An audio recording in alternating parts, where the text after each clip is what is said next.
Hello, everybody. Merry Christmas, wherever you are. I'm sure Christmas already began in some parts of the world. And well, it's still Christmas Eve here where I live in Massachusetts. And believe it or not, it's snowing outside. So I'm really excited about that.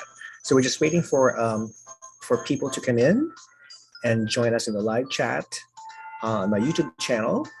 And also, we're waiting for guests to arrive. So, oh, okay.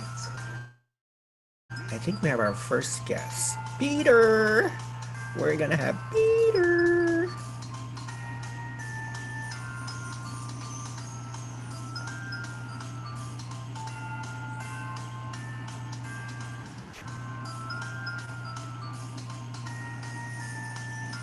Hey, Peter, darling. Oh, hi. Can you see me or is my camera not working? Or am I? Here Hey. I You don't look am. drunk. Oh, I am. Are you sure you only drank one bottle of champagne? I don't believe Two. two. Okay. I had two. Is it Moet Chandon? No, it wasn't. It's the cheap stuff. So where's your, you know what? I got a pair of glittery antlers, but you know what? They're just too high, see? And I can't, Oh no. The glittery Santa hat is fabulous. yeah, so I'm gonna stick with this cap, this Yeah, golden stick cap. with that one. Yeah. I Stick with got it. that one. I got it from a dollar store. It's like $1 for everything. Oh, honey, it doesn't look like a dollar. It And guess looks where like it's $1 million. and guess where it's made? China. China. As usual. Oh, look, I went the double C's. I got actually no, I went CV. I went champagne and Valium. Well, it's Christmas already down under, right? Correct. Yay! Absolutely right. Merry Christmas, Australia! If you're watching. Yes. And look, Omicron is going crazy Oh over my here. God. Oh my. You know what? See, I've heard, okay, can we talk about this Omicron? Okay.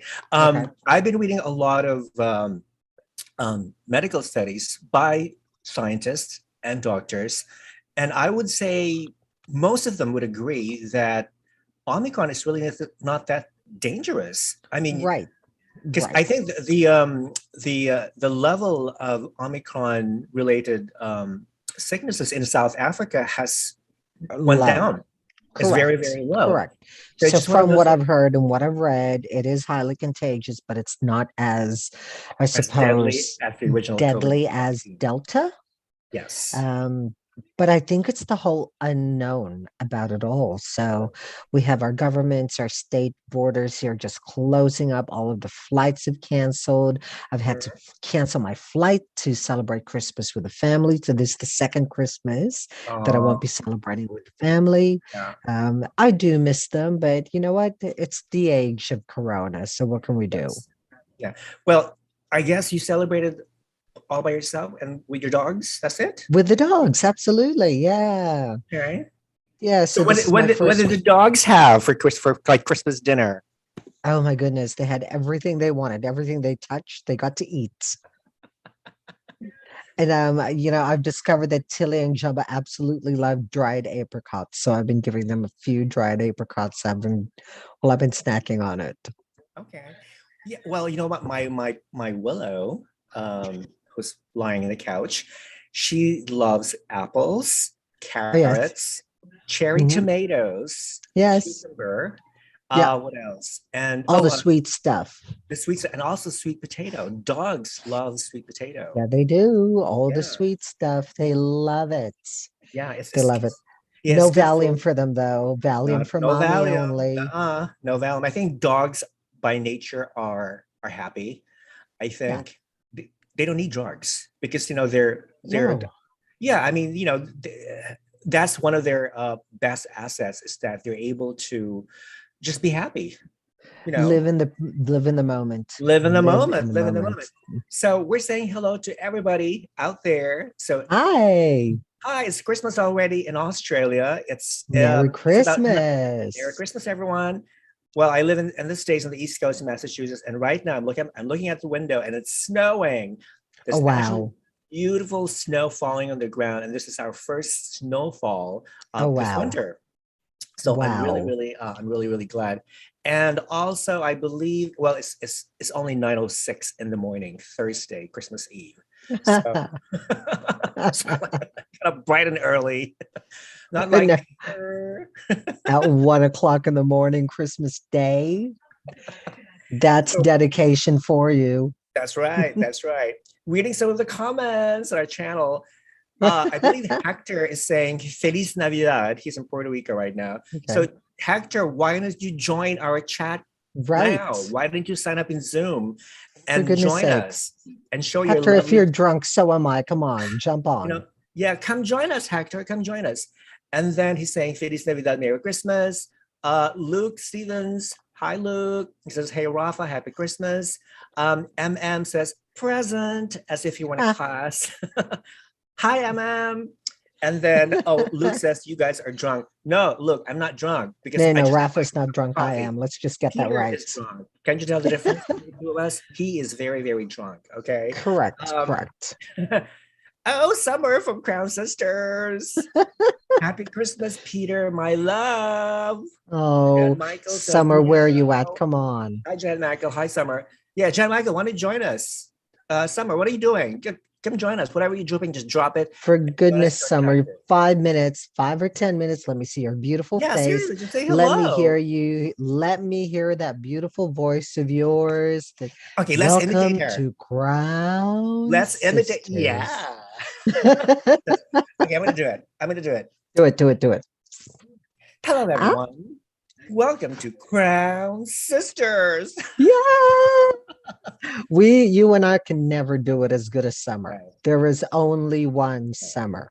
Summer is the original. So, of people out there who have just joined us and who don't know who Summer is, Summer Smith is the person behind Crown Sisters, which is a YouTube Crown channel, Sisters. specializes in analyzing pageants, Correct.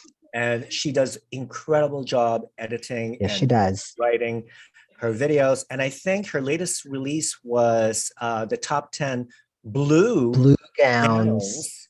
gowns in Miss Universe. So it's an amazing video. So I recommend that people Mhm. subscribe to her channel, Crown Sisters, Yes, on YouTube. we are fans. And by the way, Rafa, from now on, every time we say it, we have to say it the way Summer does. Please subscribe to Crown Sisters. Sisters. So if you guys, okay, so far it's just Peter and me. So if you guys have any questions to either one of us, just post them in the comment section down below, and then we'll be more than happy to reply to your questions. Please do. I Now is think the time to ask me everything. the sky is the limit. This is the best time to ask Peter because he's drunk, and sometimes he wouldn't know what.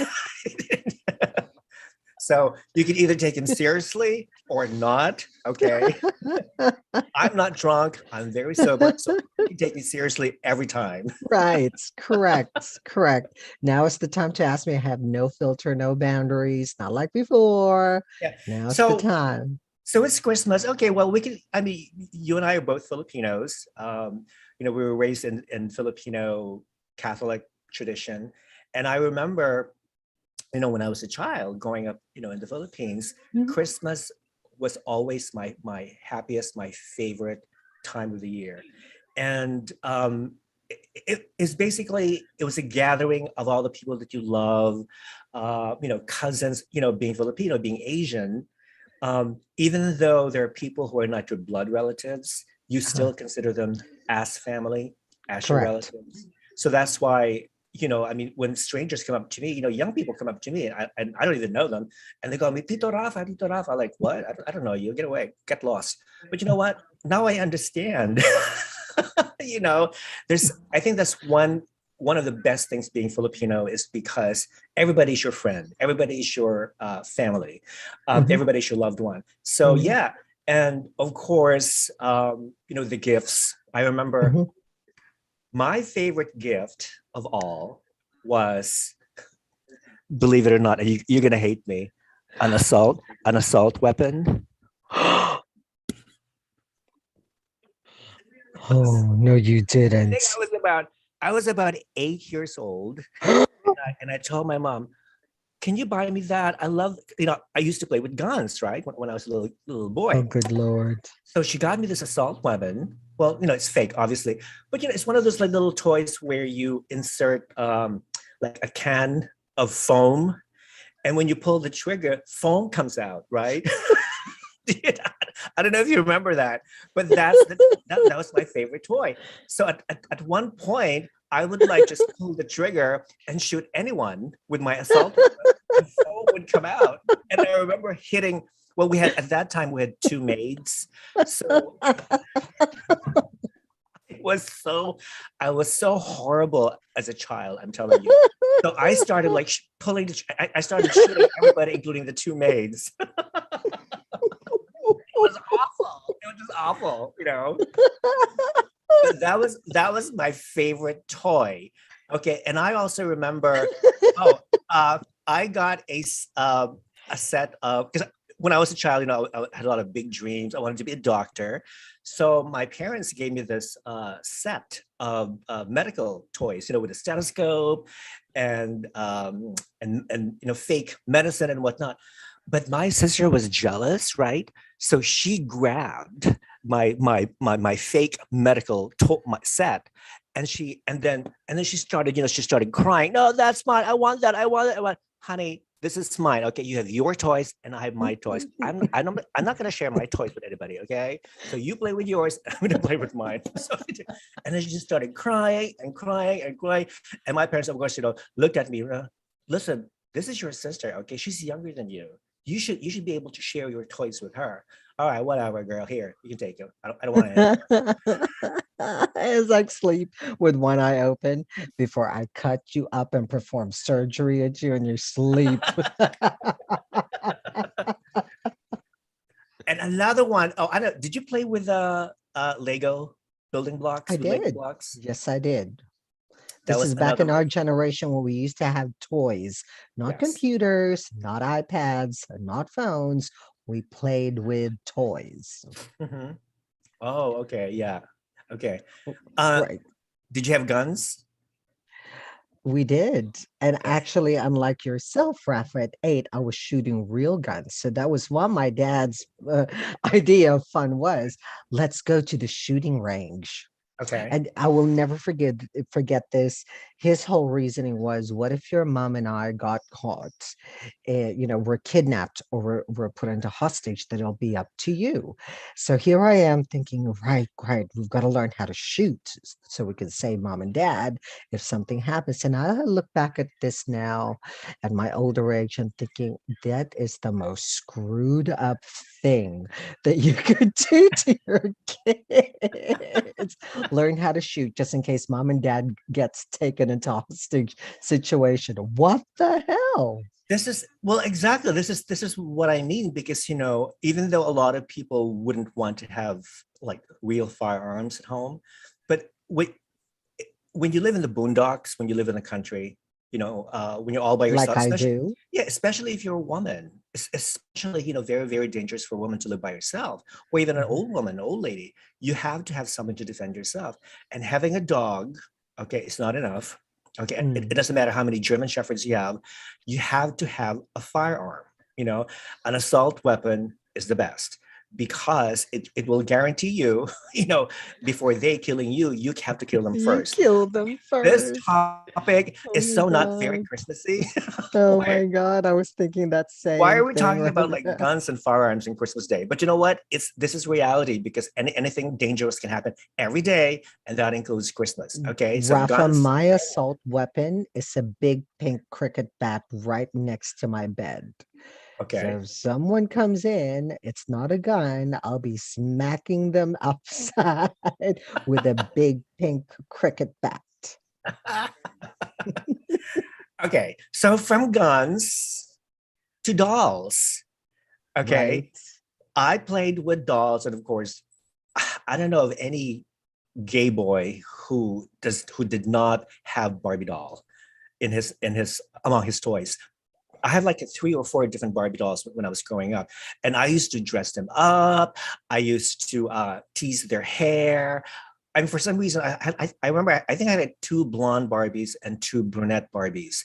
I would like fix their hair. I would put on makeup. I would like make little dresses for each of them and stuff. So that was really, really fun. And I also have GI Joe dolls. Uh-huh. I played with G.I. Joe. toy soldiers. Yes. Yeah, Uh-huh. and jeepney trucks, and what else? I Uh-huh. had a fire truck. I have this battery operated airplane that the wings would open up every time you turned on the little thing, and that's one of my favorites as well. Oh, my mom too, when she came back from the States, she brought this doll, this life-size doll, which is about like 3 feet tall, blonde, blue-eyed, and we named her Joy. Joy the doll. Joy the blonde, blue-eyed American doll. So like, and my dad made this cabinet specially for her. Oh, wow. It would fit That's her. dedication. Yes, That's total dedication. dedication. Now, Yes. look, I came from a very progressive family, but in saying that, I never really was indulged with dolls. So it was always G.I. Joes and He-Man, very, what's the word? Um, very traditional boy stuff.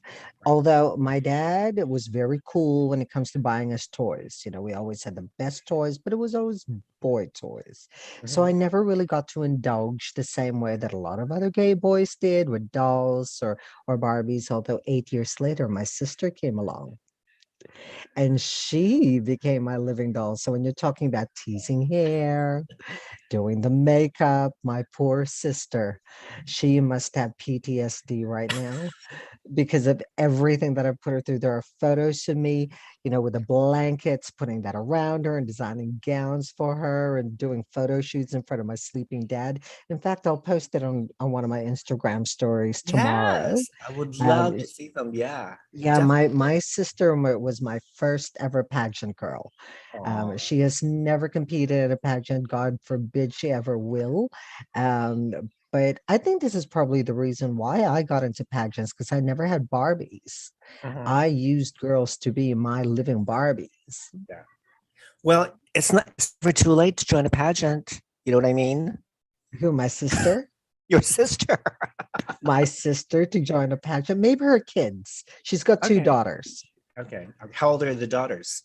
So Stella is 4 Mhm. and Eloise is turning 2. Eloise is our COVID baby.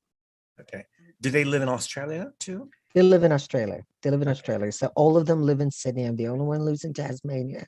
And Eloise is the only baby whose birth I wasn't present for. Okay. All right. And I still haven't met her. I've only met her virtually. I've never met her in person. So it's Wow. really sad. I haven't, hugged her. I haven't kissed her. I haven't smelt her. Mhm. Um, so I have this running joke that I'll see you at your wedding. Which could be between 10 to 15 years from now. Try 16. Try 10's a 16. little bit too, yeah. 60, at least 16 years from now or so. But yeah, it's a running joke now. It's like, I'll see you at your wedding. Okay. All right. Well, see, it's really funny too because I haven't seen my family, at least my siblings, because they all live in the West Coast, California. Mhm. And the last time we actually saw each other, that was when my father was still alive, back in 2017, September. We had a family reunion. So Wow. what we had done was that we had rented a cottage by Lake Tahoe. Oh, Beautiful beautiful. area, Beautiful. snow, mountains, and stuff, and everything. So that was the last time we had a real family reunion. And then of course my father passed away back in April, and then after that, my brothers and sister have always been in contact through text messages, but Mhm. not. I guess hopefully next year I would love Right. to have another reunion. So yeah, so it's very So hard to. what is it? Is it the corona issue that you guys can't travel and see each other? Or it's just life? It's just life in general. It's just life. Mhm. I mean, I did send them gifts from Amazon thank you, Amazon, for delivering the gifts on time. You're a busy company, and you have one of the richest men in the world. So yeah, so thank you Right. for that. So they got the gifts on time, so that was fun. I mean, we still keep in contact with each other, Mhm. and of course, I have my nephews and my niece whom I haven't seen for years, and they're all grown up. One of them has his own family. So yeah, I mean, every time is just goes really Mhm. fast without you Right. even knowing it. Boom. So yeah, Right. it's just weird. Reading some of the comments Okay. says, okay, so I love you guys this summer. Oh. Showbiz Entertainment says, hi, I'm a regular in your live stream. Apologies if I asked this question. I know you're friends with Brian Javier, but what happened to his channel? I can't find it anymore. Oh, you know what? I don't have any idea what happened to his channel because I think the last time we spoke with Brian was doing Miss World, Miss Universe. well, Miss Universe, but he also, because Brian, Peter, and I belong to this Facebook chat group, Mm. and what happened? I think that was the last time that we heard from Brian when he was reporting from Puerto Rico about From Puerto Rico at Miss World. World. So I didn't even realize that his YouTube channel is I gone. didn't either. Brian, if you're listening, if you're there, please give us an update. Maybe Yes, you're just having a break. I don't know. Everybody deserves a break. Everybody needs a break from the circus. right. So I'm hoping that's all that there is. Right. Yes. So yeah. So that's the answer. The only answer we can give you. Um, yeah. It's also. Let me see. Oh, somebody's saying, Rafa, do you know that Bianca Tirson is the new Miss Charm Romania 2021? Really, Yes, I know that. really. As most of you people probably know, Bianca Tirson was Romania's representative to Miss Universe 2020 last May. She was one of the heavy favorites, front runners. In fact, beautiful young woman, amazing, tall, elegant, intelligent. I saw her in person. I instantly fell in love with her. But the question was, she did not make the top 20 at all, the cut. So Hmm. people were surprised. I was shocked. Hmm. I was shocked, you Hmm. know. So and here I was like, trying to analyze what happened, what's wrong with Bianca. Do you guys remember that blackface photo shoot that she done months ago before Miss Universe? That was quite a Hmm. controversy. And Miss Universe Canada Nova Stevens, who's a Hmm. stunning Black woman, commented that was basically wrong, for for Bianca to have done that blackface shoot. But Bianca apologized. She realized that she did not intend to Hmm. offend the Black community, and being European, you know, I I don't think I don't think she thought that racism was very big in her country because there aren't any Black people Well, in they don't have that background. They don't have that history. exactly. Exactly. So she was to her it was a big learning experience. Hmm. So she goes to Miami to compete in Miss Universe. Everybody was following her. Fans were worshiping, adoring her. But to our surprise, she did not make the top 20 at Hmm. all. And neither did Nova Stevens, Miss Universe Hmm. Canada. So Yeah, those were the two biggest surprises, I think, for most pageant fans, because both women makes me were. wonder why. It must be the interview thing. It could again, people, you're wondering, what went wrong, blah, blah, blah, blah. It could be the interview. It could be the Hmm. way they behaved, Hmm. uh, in front of the staff. Maybe they did something that irked Paula Shugart or Right. some of the staff members. As you know, Miss Universe is a private organization, and they have Hmm. every right to choose Correct. the winner that they want to work with. And Hmm. attitude, kindness, uh, being nice, being civil comes a long, long way if you Right. want to become a title To holder. everybody. To Yeah. everybody, not just management. You got to do it for the chaperones, to all the health staff. You don't know who's reporting back. Mm-hmm. Exactly. And another surprise was, of course, Natasha Joubert, Miss South Africa Mm, 2020. yeah. She Yeah. was on everybody's list, and she Yeah. was amazing. So what went wrong? Like people were saying, oh, maybe because of her blue gown, and she Mm, was wearing this stupid, gloves. You know what? I thought it was beautiful. I thought it was classy. It was very old world Hollywood. I loved Oh it. my God, yes. When she came out wearing Mm, that gown and her hairstyle, it was like yeah, Hollywood, that's it. glam star. That's it. And I have to say, she had the most beautiful face in that year. She had one of the. She was the face of the competition. So, Wow. um, Yes. I don't know. Is it because she was more curvaceous than the other girls? No, no, I don't know. no. That or maybe most of the judges just didn't like her. You know what I mean? There you go. The other women didn't like her. There I mean, you you can have it. right, exactly. It's like she's prettier than me. Yeah, that's it. So going back to Bianca Tirson, Miss Charm Romania, I was actually I did ask my followers on Instagram, Critical Beauty Official, months ago before she decided to choose to compete in Miss Charm. I asked the question, which pageant do you think Bianca Tirson should join next? And a lot of them said Miss World Grand. or Miss Grand. And Mm. then, okay, well, this is very interesting, but nobody ever mentioned Miss Charm. And honestly, I do not know anything about Miss Charm. It has never happened before. I think the debut event will take place, correct me if I'm wrong, maybe in March, and it's going Hmm. to be in Vietnam. So Yeah, if you guys are correct. watching this, let me know if I'm mistaken. Please correct Yeah. me because I'm reading a lot of information. So yeah, so I'm very happy for Bianca, and she looks good. She looks stunning. Look, the director of Miss Charm has been asking me to send through Australians in the last 2 years or so. Um, COVID, our country has been in a hermit island, a hermit country. I cannot send anybody out of the country. So yeah, I've had to pass up on the opportunity, but I have been asked a couple of times in the last 2 years to send an Australian to Miss Charm. Mm-hmm, Happy to, I just can't. mm-hmm. Right.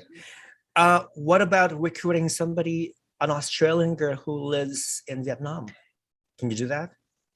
Yeah, Does most it of have them to be have somebody who flown was back. crowned in the country that she's Possibly. representing? Yeah. Yeah, Yeah. possibly. Because I Possibly. think, because usually with pageants to take place, like with new pageants to take place for the first time, they're usually very lax as far as entry requirements goes. Right. They will accept anyone, like Miss Grand. That was the case with Miss Grand. They accepted anybody who was already living Correct. in Thailand, Yep. and they just put a sash on this foreign lady, and they just, you know what I mean? Like, I'm sure, like Miss Kazakhstan was living in Thailand for a few years, and then Miss Bashkortostan, which I've never heard of, Distortion, and I yes. had and I had to Google what the hell is this? Is this even a real country? Oh my god, it's part of the Soviet, it's part of the old Yes, it Soviet Union, is. part of Russia. So That's right. and now Siberia and Crimea, so they're accepting all these Russian territories. Uh, So that's good. The more, the merrier. Reading some of the correct. comments again. Um, Somebody's saying, "Oh, okay." The same guy who asked about Brian, he said Brian started a new channel, but his channel is deleted at 20,000. I don't understand. Okay. PSS, hi from San Francisco. I enjoyed being a big follower. Maligayang Pasko at maligong bagong taon to everybody. Merry Christmas and Happy New Year to everybody. Hi, Pia. Love you. Um, Luke again is saying, if I'm being completely honest, I thought Natasha's unplacement was justifiable, but not Bianca's. Okay. Okay. Right. No, yeah, we all have our favorites, Bianca was runner-up to Miss International. Yeah, I believe she was second runner-up. I forget, second or third runner-up. And Miss Supranational also. Okay, that I didn't know. Rather than Miss Universe, now Miss Charm. Okay. Hector is saying Michelle Marie Colon is the new Miss Grand Puerto Rico. Oh, Really, shut Hector? your face, Hector, No, is as that true? if. Come Or are you on. just saying this just to Show look me the good? receipts. But Show her me the reign, receipts. I know, right? Her reign is not even as Miss Universe Puerto Rico has not even ended yet, Although, right? you know I what? mean, she was just She crowned. should be sent to Grand. She was crowned Miss Universe Puerto Rico like 2 months before Miss Universe. So Yeah, look, okay, yeah, you know what? Yeah, send her to Grand, but it's not official. Come on, Hector. Come yeah. on, where'd that come from? So if that's the case, fine, because we all love Michelle, and I think she'll be a wonderful representative. But I don't think Nawat will crown Puerto Rico anytime Well, soon. remember what Noemi said. It'll be Yes, another 15 years or so before Puerto exactly. Rico gets crowned again. Makes sense. Exactly, exactly. Give other countries the chance to win. Okay. So, Rafa, Um, what do you think about all of these pageant politics that's going on? There's people it's like, oh no, there's no such thing. And, there's the rest of us. It's like, of course it's political. There are no clean hands in pageants. So, what do you think? Come on, come out with it. okay. Well, okay. Do you want to start with what pageant in particular? Anything? Oh, look, it's in general, right? We're talking Okay. in general. I mean, Okay. there In are general, no yes. clean Pageants. hands in Yeah. pageants. Pageants have become political. Why? Especially during this pandemic, because the pandemic has been politicized. Okay. I don't understand why. Okay, I can understand why certain pageants had to be canceled uh, to guarantee safety, public Hmm. safety. Also safety of the contestants and the staff. I can understand that, but I think the pandemic has also given these pageant organizations the chance to think outside the box. Thus, virtual pageants like Miss Mm, Earth. You know what? People might hate Miss Earth for doing a virtual pageant 2 years in a row, mhm. but you know what? Bravo, bravo! Right, right. Because they don't realize how challenging it is to organize a virtual pageant. Correct. You really have to, first of all, you have to make sure that everything is synchronized as Hmm. far as reaction is concerned, as far as timing is concerned. Exact connectivity. Exactly. Oh yeah, talk about connectivity. With Hmm. internet, what if your internet connection fails? What's going to happen? Hmm. What if the host blurts out, and Miss Earth 2021 is Miss Miss Burr. What was that? Belgium or Bermuda? What was it? Belgium or Bermuda? And the lady's like waiting, and then Bermuda hears her. Bermuda. Oh my God! I want to. No, no, no, honey. It's Belgium. Okay, come on. You have the connectivity problem, so it's very, really, very, very difficult. But of course, nothing beats good time, good old physical pageant, because For that's when you sure. feel the real excitement. You just can't compare Correct. watching a pageant virtually as opposed to watching a pageant in a real time. But yeah, so pageants have always been very, very political, whether Totally. we like it or not. Let's start with girls' measurements. Like in the olden days, even No, no, though, no. Rafa, what about why don't we start with Miss America banning anybody who's got anything to do with the Miss USA system? right, exactly, exactly, Right. rivalry between the two pageants. Rivalry between the two, but that is just crazy. I think that rivalry is only coming from one end. Hmm. Exactly, exactly. Right, when you have other pageants that are bringing all these other brands together. So Right. Miss South Africa, for example, having Miss Supra, Miss World, Miss Universe, all in the and to be photographed together Mhm, happily. And then you have organizations like the Miss America pageant mhm. who would boycott someone and just Right, completely ban them at the 11th hour for being associated with the USA system. right. What's that about? Are Yeah, they that threatened? yeah. Gretchen, what's wrong with you? Well, Gretchen stepped down 2 years Oh, ago. So has thank she God. already? Thank God. But you know what? Did you see Miss America's production this year? It was pathetic. It was pathetic. It was Oh, probably look, the worst happy that televised. Alaska won. It's nice to have someone like Alaska win, Mhm. but the But production, oh, good figure, Lord. Peter, listen, she's supposed to be the 100th Miss America. They're celebrating 100 years of Miss America. This is Correct. the best production they could provide on television. It looked like a high school production. The lighting Right. was bad, the stage was awful. It was more like a telecast job interview. There was no Right. glamour. It's all talk, talk, talk, talk. Yeah. I get it. You're looking for a great, bright, articulate spokesperson for Miss America organization. But how much talking can you take. It's like talk. Spit up already. Okay, we know what your platform is, but see, this is what happened when you remove the swimsuit competition. When you take away the swimsuit, when you take away the evening gown competition, everything is just talent, yawn, Uh-huh. and interview on stage. Yeah. That's it. That's all you get. And of course, this year the panel of judges were all women, were all female. You know, Yeah, so all right. So what does that's the that other say? thing too. Let's talk about political stuff. Now, what's up with all these pageants moving towards just only women judges? What's up with that? Mhm. What's up with that? Right. I think that the concept is good, but I think in reality, I don't know. I don't know if it works. Mhm. Considering that, what keeps the pageant industry alive is essentially men, gay men. Have more gay men on the panel. Mhm. Well, there are gay men, I'm sure, but they're in the background. They're doing all the makeup, the hair, and the fittings and all They're that not the stuff, but they're judges, never though. present on stage. You will never Correct? see gay men, visible gay men on stage. You didn't see gay men, visible gay men in Miss Universe in the last No, two you don't. years. No, you You know, don't. you saw Except for maybe Carlson except for Cressley. Carson Kressley, but he's a color commentator.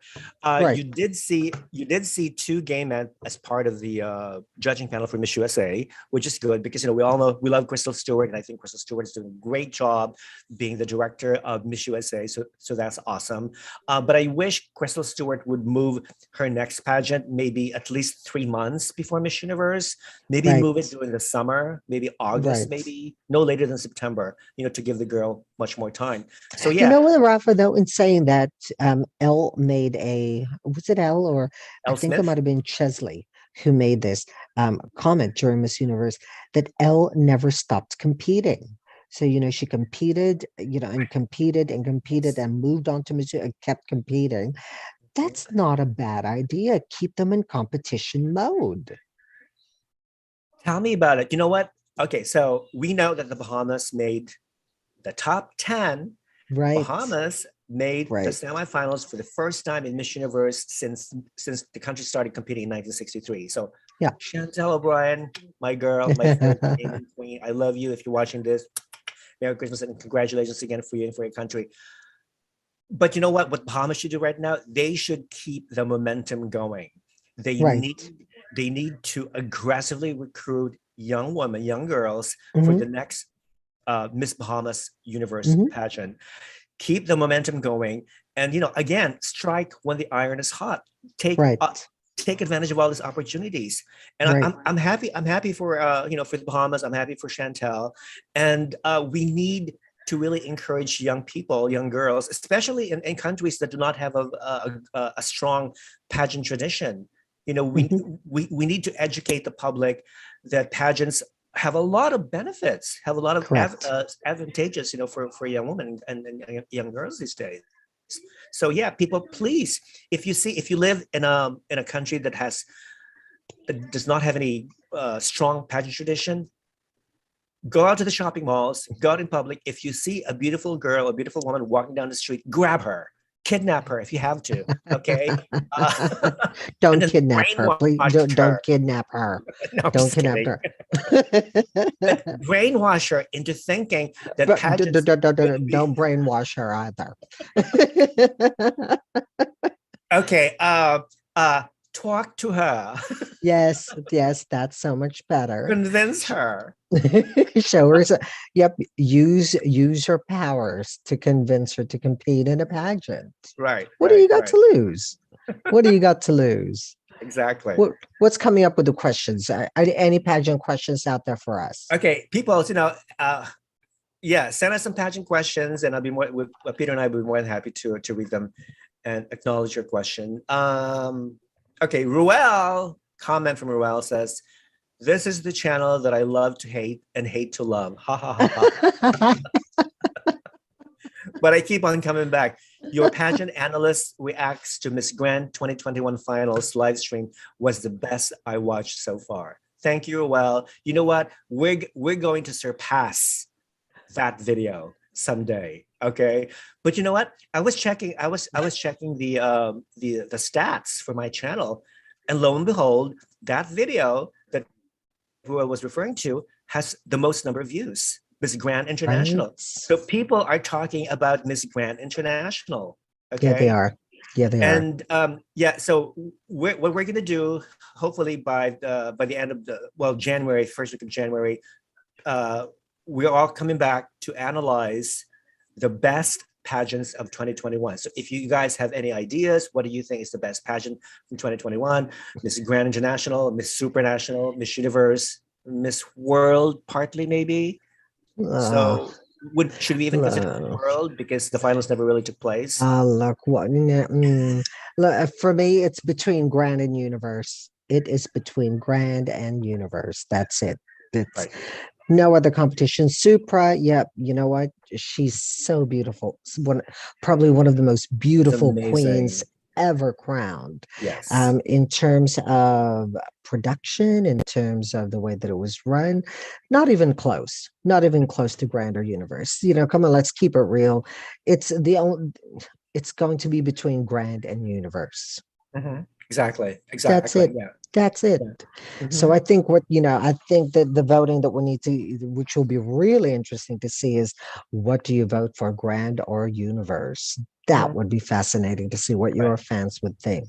So you guys, yeah, what do you think? Do you think what do you think was the best pageant of 2021? Miss Universe 2021 that took place in Israel, or Miss Grand International 2021 that took place in Phuket, Thailand, Mhm. Phuket slash Bangkok, Thailand? Let us know in the comment section below.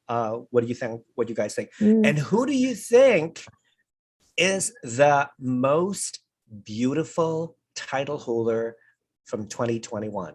Let us know. Supranational, hands down. You Hands think? down, supranational. Okay. Absolutely. Um, she kind of reminds me of Natasha Joubert, like Mhm. face wise. They Right. both have this classic, you know, uh, glamorous Hollywood type beauty. They almost like, yeah, Miss Super almost reminds me of Elizabeth Taylor, a very young Elizabeth Taylor. Right. Right. Yeah. She's amazing. Classic beauty. Her Very features are classic beauty, very perfection. classic. And I think she will go a long way, I think. And okay, what do we think of Andrea Messa's Miss Universe reign? Even though it was so short, she reigned literally for 7 months. Yep. So, I mean, do you think that how would you rate how should we rate her reign scale of 1 to 10? I probably would give her, given the short period that she reigned, I'll probably give her like a 7.5. I was going to give her an 8. I was going to An give eight. her 8. The fact that she's one of, the latest Telemundo presenters. I think Oh my God, yeah, she is. she carried herself absolutely beautifully, with so much grace. And she's a star. Mhm. Andrea was a star from the beginning and right to the end. And you look, she's just classy. She's a very classy woman. So I'd give her an 8. I'd probably give her more if she had a longer reign, but considering she was only Miss Universe for 7 months, Mhm. cannot fault her at all.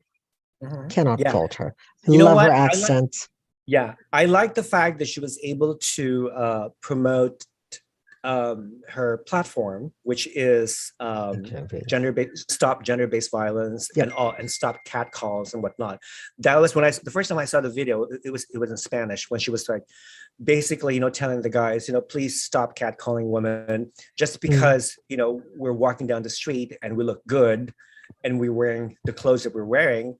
That doesn't give you the right to whistle or to catcall us. That's very insulting, etc. And I totally agree. But as men can be pigs. Okay, well, I'm sorry, I shouldn't say that because pigs are lovely creatures, and being a vegan, I would be very disrespectful to pigs because I love pigs, and sometimes pigs are smarter than dogs. So I'm sorry, I should stop comparing men to pigs. But by nature, men are slobs, basically. They're uncouth, they're barbarians, they're savages. So sometimes you know that scene of a beautiful woman like passing by a group of construction workers, for instance. Mm. I cannot imagine a male construction worker not noticing a beautiful woman walk by and not catcall. It happens all the time. It happens all the time. But what do you Not do? here. You're not What do allowed to you do do? that here. Okay. All right, so I got a text message from Summer Smith from Francis. She's joining our chat. Hopefully, yeah. Thank you. Let's go, Summer. Okay, Hurry so up, Summer, because that Valium is kicking in. and Peter might collapse in a few minutes. So you better get over here before I start drooling. So viewers, what are you guys doing for Christmas? What are your plans? Let us know. Are you going to be by yourselves, or are you going to be with your family? Are you guys traveling? And what are your plans? Let us know. And what is your Christmas wish? Basically, do you have any Christmas wish? Let us know in the chat box below. Okay. More hate. Going back to Andrea. So she was able to promote her advocacy, which is against Advocacy. violence. And I didn't realize that she's also vegan. So I was really really delighted to know that she was promoting veganism. And I did see a poster of her. I think she worked with PETA, People for the Ethical Treatment of Animals, where she was basically promoting veganism to the Spanish language community, which is great, So, eat your vegetables, the more vegetables you eat, the less animal cruelties there is, etc. So I thought that was amazing. Now, I'm not sure about the advocacy of our new Miss Universe from India, Harnaz Sandhu. Do you know what her advocacy is all about? Look, I have no idea what it is. I don't think it's quite clear yet. I got the impression that it was really more about the environment. But yeah, in terms of advocacy, not quite sure. That's something that Dr. Vagisha can answer. Mm-hmm. Okay. Yeah, so I know she went back to India. I think she had to be quarantined for like for a few days. 1 week. For a week, right? 1 week. For 1 week in India, and then when she finally got out of the quarantine, she was given this wonderful welcome, by the community, by her fans and whatnot, by the Miss Universe India organization. And she looks amazing. She looks incredible. I think she's definitely one of the most beautiful. So let's compare the current Miss Universe from India and the current Miss Supranational. From Namibia. Okay. Look, I think if you were to compare the two, I think the two have very different types of beauty. I think Shanique is very, she's a classic beauty, but she's quite youthful and quite, very youthful. Whereas I think Harnaz is so much more elegant. I think she's got a very old time kind of beauty. She's got a very old time kind of, it's a very timeless elegance. Whereas I think Shani is she's beautiful, but it's a very young beauty. Mm-hmm. Right. I totally agree. And I can see both of them maybe entering the movie industry. Well, we know that Harnaz did a couple of Bollywood films. Punjabi, yes. And I did see excerpts of those movies that she made. And I thought she's an amazing dancer. And I have a feeling that she will probably reach the same level or the same kind of success that Aishwarya Rai had after she was proclaimed Miss World 1994. I mean, her face. Right. I mean, I can see Harnaz being a spokesperson for L'Oreal or any of these amazing big, cosmetic companies and whatnot. And I can see the same thing for Miss Supranational. She's getting a lot of amazing, lucrative contracts, back in Namibia. So yeah, so let's talk about Miss Grand International from Vietnam. Has she been lost somewhere? I mean, apart from, I haven't actually seen her, do anything except maybe have dinner and lunches with Nawat and Teresa. Other than that, maybe a couple of glam shots here and there, but I haven't seen Miss Grand International 2021 do anything special. Right. Not yet. Actually, does she ever? Not that anybody cares. Not that anybody cares. Nawat doesn't care. You think? Oh, he doesn't care. Yeah, poor thing. Oh no. Summer's texting me. She says she can't get in. What is wrong? But I did Come send on, you the Summer. Yes, I you sent you can. that link. Hold on. Do it again. Try it Yeah, I again. told Come her to on, I Summer. You told her can to do it. refresh. I know we're having some connectivity. See, that's the link that I gave you. Hold on one second. In saying that, there was a bit of a internet connectivity issue about 2 minutes ago. So try it again, Summer. I am waiting. Yeah, keep trying, Summer. All right, so let me see. Let me see if I can send it again. 1 second.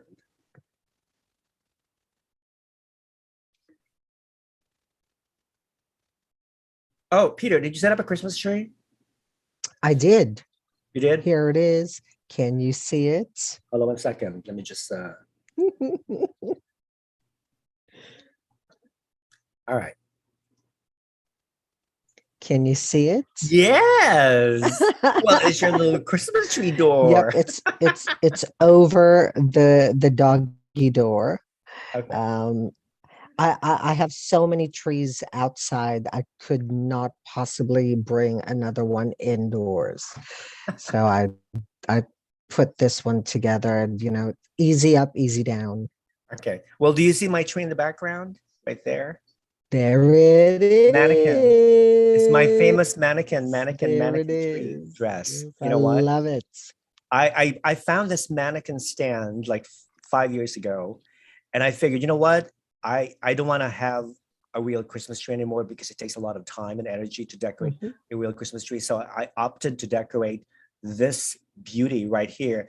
So every year I change the dress, I change the theme. So this year, the inspiration behind this dress is Nike, the goddess of victory, speed, and strength. So I chose that because not because I have the materials already, but I figured, you know what, we're living the pandemic, we really need to emphasize human resilience, even though there's so much misery and suffering in this world, despite the pandemic, we're still able to survive despite everything. So yeah, so I Bravo. love Greek mythology. I love Nike. Yes. To me, she represents, strength. And are you guys familiar with the famous statue of Nike inside the Louvre Museum?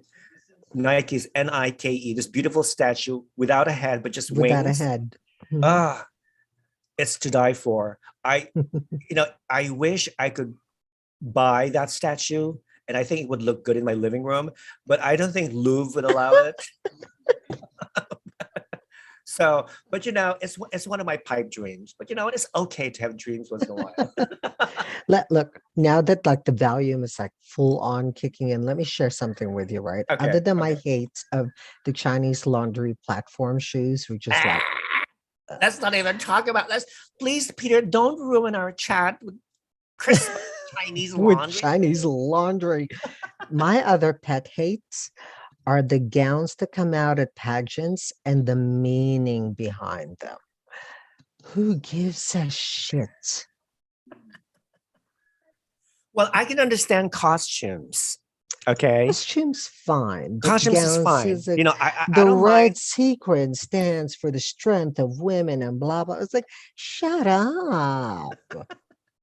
I mean, I don't mind hearing like the story behind a national costume because I want to know. Because to us, it's very informative. It's very educational, and most Americans are ignorant of the world anyway. So yeah, so it's good to know all these things. But with evening gowns, who cares? Who really cares? Correct. You know what? You know. Talk to us about the hours of beating it took. Talk to us about the fabric.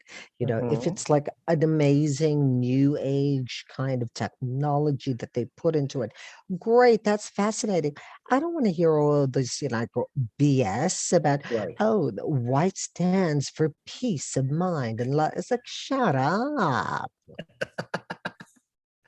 I agree totally. It's like, Okay. come All right. So on.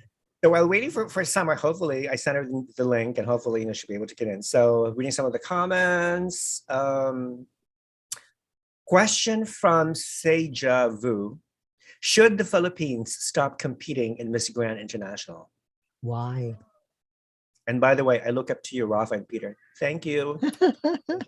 Yeah, should the Philippines stop competing? I want to hear your opinion because I know Absolutely not. you have a very strong opinion about Philippines, Peter.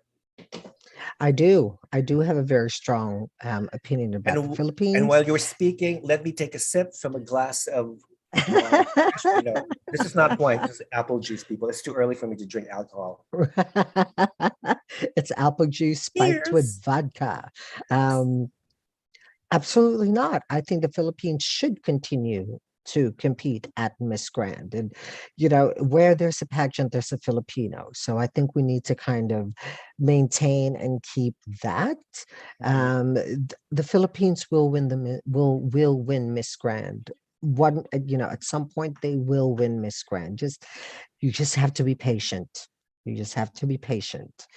I don't think boycotting something because you didn't win for a few years is the answer to anything. I think you've just got to try harder. You've got to be smarter. You've got to find out what makes Nawat tick. You've got to figure out a way as to win his favor because that's really what it is. Right.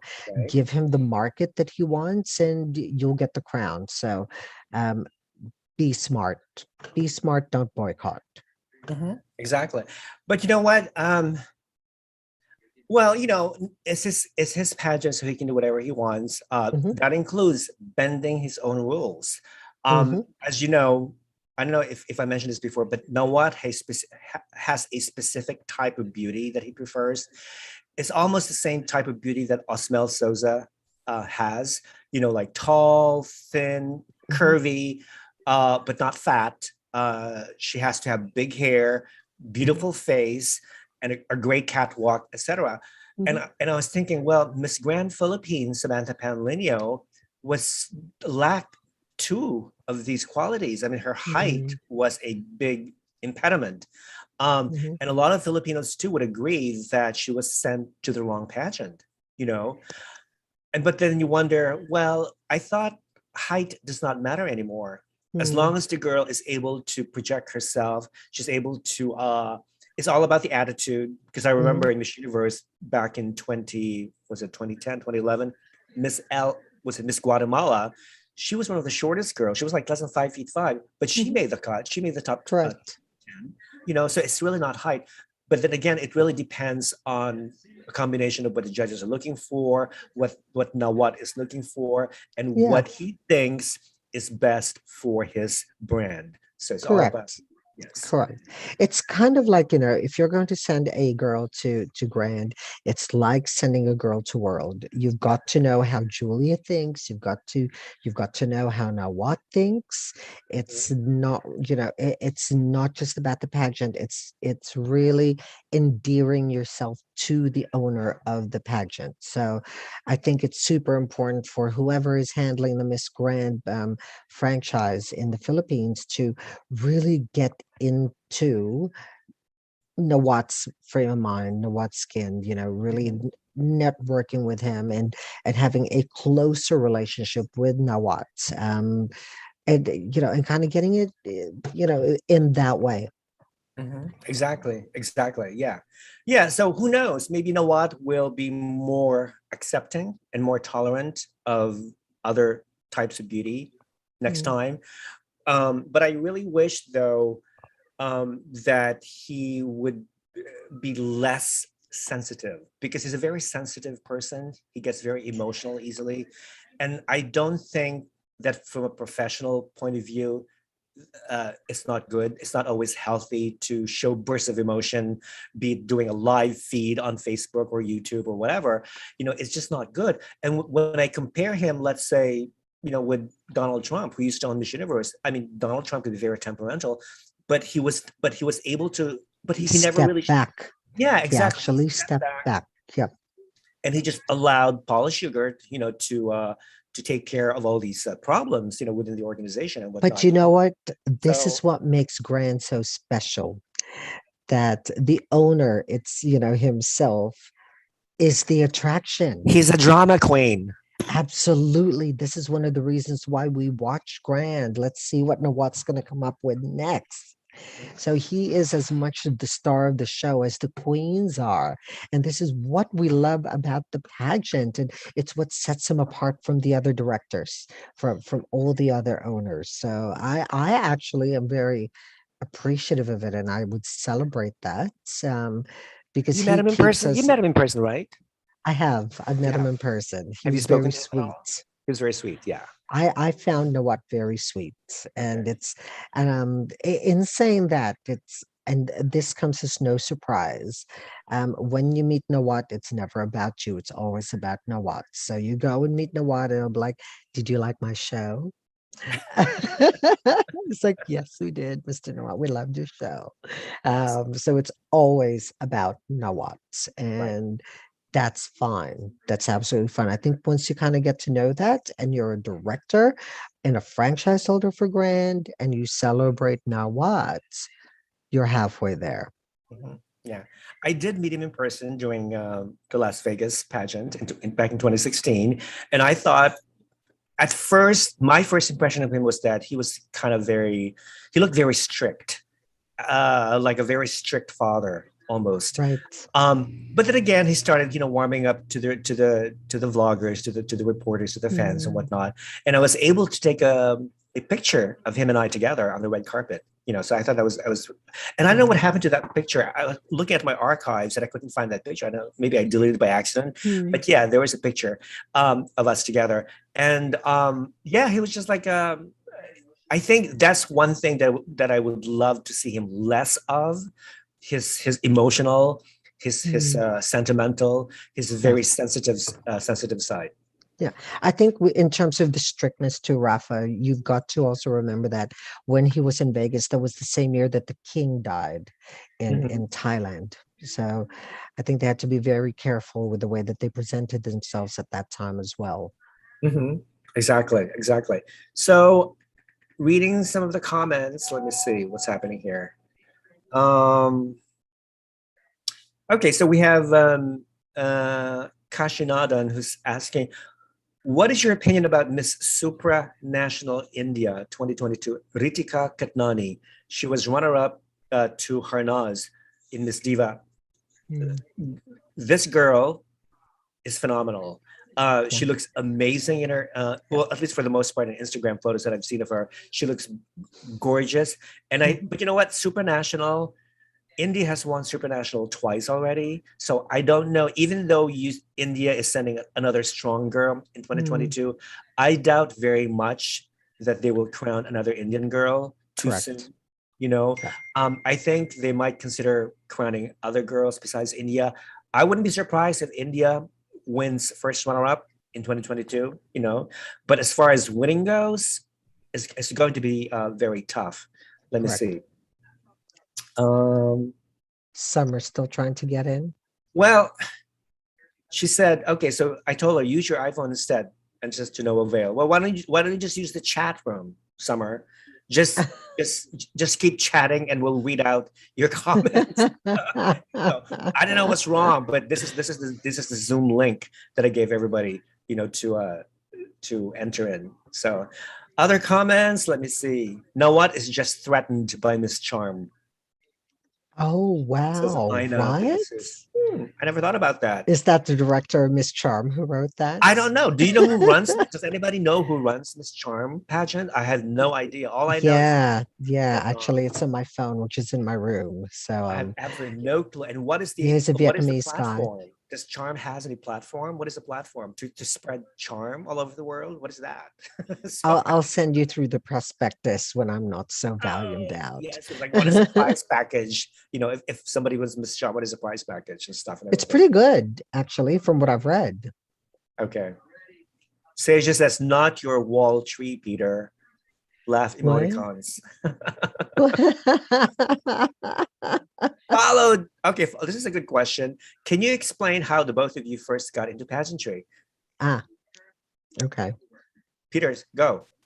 Right. So I first got into, I will never forget this. This was in the 80s. I must have been around 6 or 7. And I was sitting in the living room with with with the maids and all of that. And I still remember to this day the evening gown segment for Binibining Pilipinas. And I saw this beautiful woman come out with like in this white gown with frills everywhere, and the frills went down to her skirt, and it was one of those big, beautiful back then frilly creations that would just be absolutely hideous now. And I was just mesmerized and fell in love with that. And I was hooked with pageants ever since. That actually triggered me to want to become a fashion designer. And that same year I even had sketched an evening gown and sent it off to the newspaper, and they published it, and my cousin still has that newspaper article to this day. Mhm. um, but yeah, gosh, it was definitely in the 80s. And um, that evening gown triggered my passion for pageants. Mhm. Wait, do you design evening gowns? I do. The Okay. last time that I had designed an evening gown and it was on stage was in Vegas, worn by Danny Fitch, the white gown. Yeah, Oh, really? Oh my God, that was a yeah, stunning gown. That was a yeah. stunning. Yeah. Hi, Danny Fish, if you're watching. Merry Christmas, darling. Yes. Um, okay, that's very interesting. Well, I got interested in pageants way back when, God, I don't know. I started watching Miss Universe pageant, what, 1974, I believe. When I was still in the Philippines.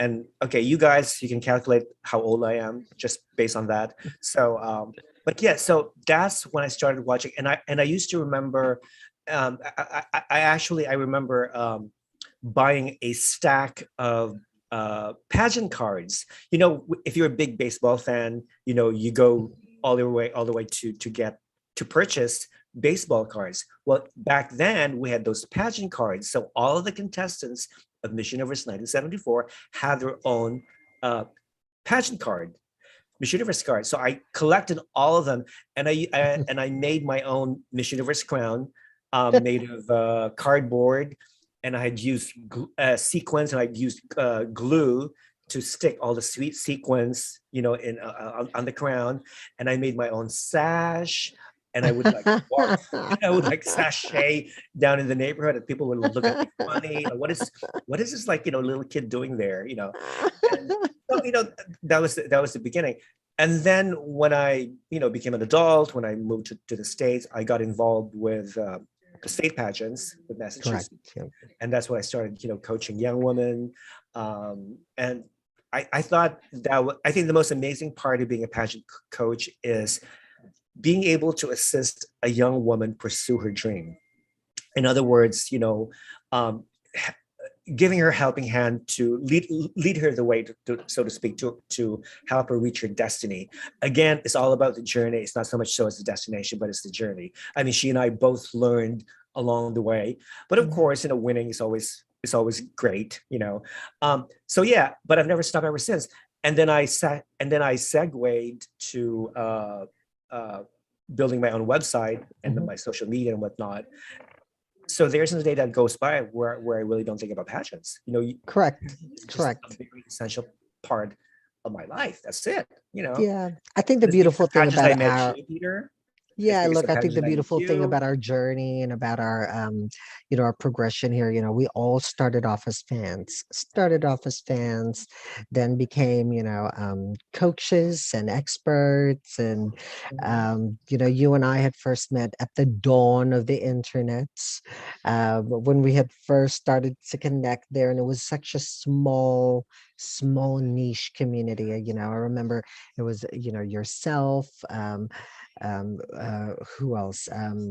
The Global Beauties. Right. Yeah, we're Richard there. White, And our friend from California, Richard Richard James White. White. Goodness me, what was that big GeoCities message board that we're all part of? And Oh my God. um, Yeah. Oh my God. GeoCities. I remember that. There was way yeah, back. That was way back in 1998 when I started yeah, my first website. It's called Miss Universe Critic. Miss I Universe used critic. GeoCities, Yeah, and we we didn't have all any domains in those days. correct. We all started off with GeoCities back in the day. And Um, we could look. MySpace. Do you remember Oh MySpace? my goodness, MySpace and my first Miss Universe. We didn't even have social media back then.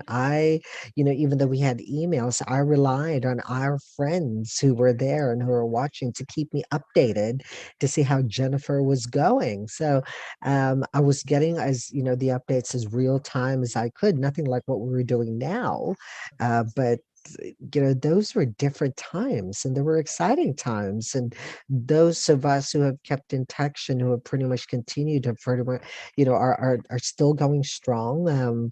You and I were really more pageant commentators and analysts these days. um we're watching the next wave of experts and coaches come through, and there are quite a lot. I'm keeping in touch with the newbies right now. You've got newbies like pageant TT, and the pageant empress, and Oscar Belez Biriquas, And of and course, our lovely sweet friend from Canada, Luis Portelas. Luis, if you're watching this, yes, Merry Christmas, mi amor. Louise. Te quiero. Yes. So Oh my Luis, yeah, gosh, Luis. I am such a fan. Oh my God. I You know am what? such a fan.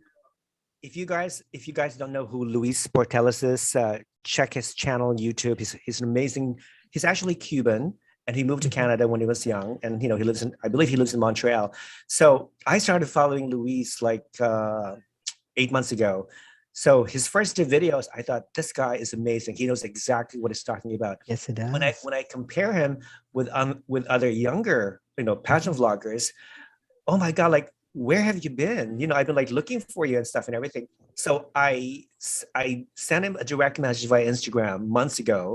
I don't think he saw my message, but then again, when I commented in one of his recent posts, he commented back. And Yes. then he sent me a message, this lovely, wonderful message. Rafa, he also calls me Tito Rafa, okay, which is so adorable, okay. Um, and then we instantly just hit it off and whatnot, Mhm, and now we're both following each other. mhm. And I would like to invite Luis again, Please of do. course you, Peter, and all the other guys, to Please my do. channel one of these days. I, I find that in terms of the new generation and the new wave of pageant experts, Louise is probably one of the more special ones. I think he is very classy, very graceful, with his views, and very respectful, and also Not like very us. insight. We're like the Uh, opposite. well, We're this comes with mean. we're age. we're bad. Yep, the older we are, the less we care. Exactly. You know what? Because we have become authorities. So no matter what we say, Right. we really don't care anymore. Okay. Correct. It's like we paved the path for you. So, but I really have a lot of respect for Louise, and I am such a big fan. I am such a big fan. So if you're listening to this, Louise, I cannot wait to do another live stream with you. You are so much fun. Yeah, I actually did invite him to today's chat, but I think he's working. So a lot of people that I invited cannot make it because they're working and they're busy. And like Jody, I invited Jody, but she said she has a night shift. She's working. She's a nurse Right. Yeah, in the correct. UK. So she and I asked her, well, don't you guys get breaks? Like, no, we don't get breaks. If you're in the medical industry, you don't get any breaks. Okay, so Merry Right. Christmas, Jody, if you're watching, if you're listening, stuff Look, and everything. that half an hour break could be that half hour where someone's just like needing your assistance Yeah. at Oh, most. we have our good friend from Thailand. Ko Oh, says, "Hi guys, Merry Christmas." Hi Ko, join us please if you when you have a chance. I know what time is it in Bangkok? I think it's about like 10:15 p.m. correct. Really, Correct. what are you doing? Are you like drinking? Are you drunk like Peter? Come on, join us anyway. Let's have fun. And speaking of the next wave, Ko is another one that I have a lot of respect for. I think Ko is very gentle in the way that, very positive, very, um, very insightful, very gentle. She's like the Oprah of Thailand. It's Isn't she? amazing. code just makes me feel good about myself every time we're around. So I really am so appreciative of you, Rafa, for introducing me to these people and connecting me with such beautiful, beautiful personalities. It kind of offsets the hate that we get online, which I absolutely love. Well, hate is good for views. So hey, can't Correct. complain. Correct. Hate drives the internet, so bring it on. Okay, more comments again from Ruel. Why do you think Nawat continues to hate so much Miss Earth? Why is he hateful and mean towards Miss Earth? I don't Mm, know if mm, it's mm. hateful. That is quite a strong word, but I think he just dislikes Miss Earth. I really don't know the real story behind his animosity towards Miss Earth. I've heard different stories. One of them Yeah, being that he tried to purchase the the Thai franchise. franchise for Miss Earth, but he didn't get it, so he was kind of like pissed. And then I heard from Miss Earth fans that when he went to his last Miss Earth pageant, he tried to poach as many national directors as he could. In other words, invite these guys to his Miss Grand pageant. We were there, Rafa. Were you there? Oh, You and I were there. We were there. 2014. That was it November, December 2014, Miss It Earth was pageant it was at the UP at the Diliman. UP Diliman Yep, Theater. we Yeah, I were remember that. there. Yes. But I didn't see Nawa at that time. Now what was there? Yep. Yeah. Okay. I didn't see him at all. Yeah. So that was the time. Yeah, that was one of the stories that I heard. So you know what? We don't know why he hates Miss Earth. I hope it's Mm, not true. I hope someday that yeah. he and Miss Earth will get along. But you know what? This is the pageant industry. You have Yep. different competitors, you have different rivals. Mm. And again, it's a numbers game. He's I don't actually think Nawat hates Miss Earth. I really don't. I think it's more of it's just his personality to poke the bear. So when he knows that there's animosity from the fans being thrown at him, Nawat's not going to back down. He'll probably do little things to irk you even more. And anyway, it gets his name out there and it gets his pageant and his branding out there. So it's quite smart. So it's the fans that are biting. I don't think he hates Miss Earth. I think he's using it to his advantage. Hmm, interesting. That's interesting. Yeah, yeah. So yeah, I don't know. I really don't know, guys, what to tell you. Question, Rafa, what is your opinion about Mr. Grand International, a new male Oh, pageant? The new Mr. Grand International is from Puerto Rico. Okay, so as you know, Mr. Grand International is not it does not have any relationship nothing with to do with it. Yep. with Miss Grand International that Nawat owns, and I think Nawat himself has stated this many times that he does not do male pageants. So Correct.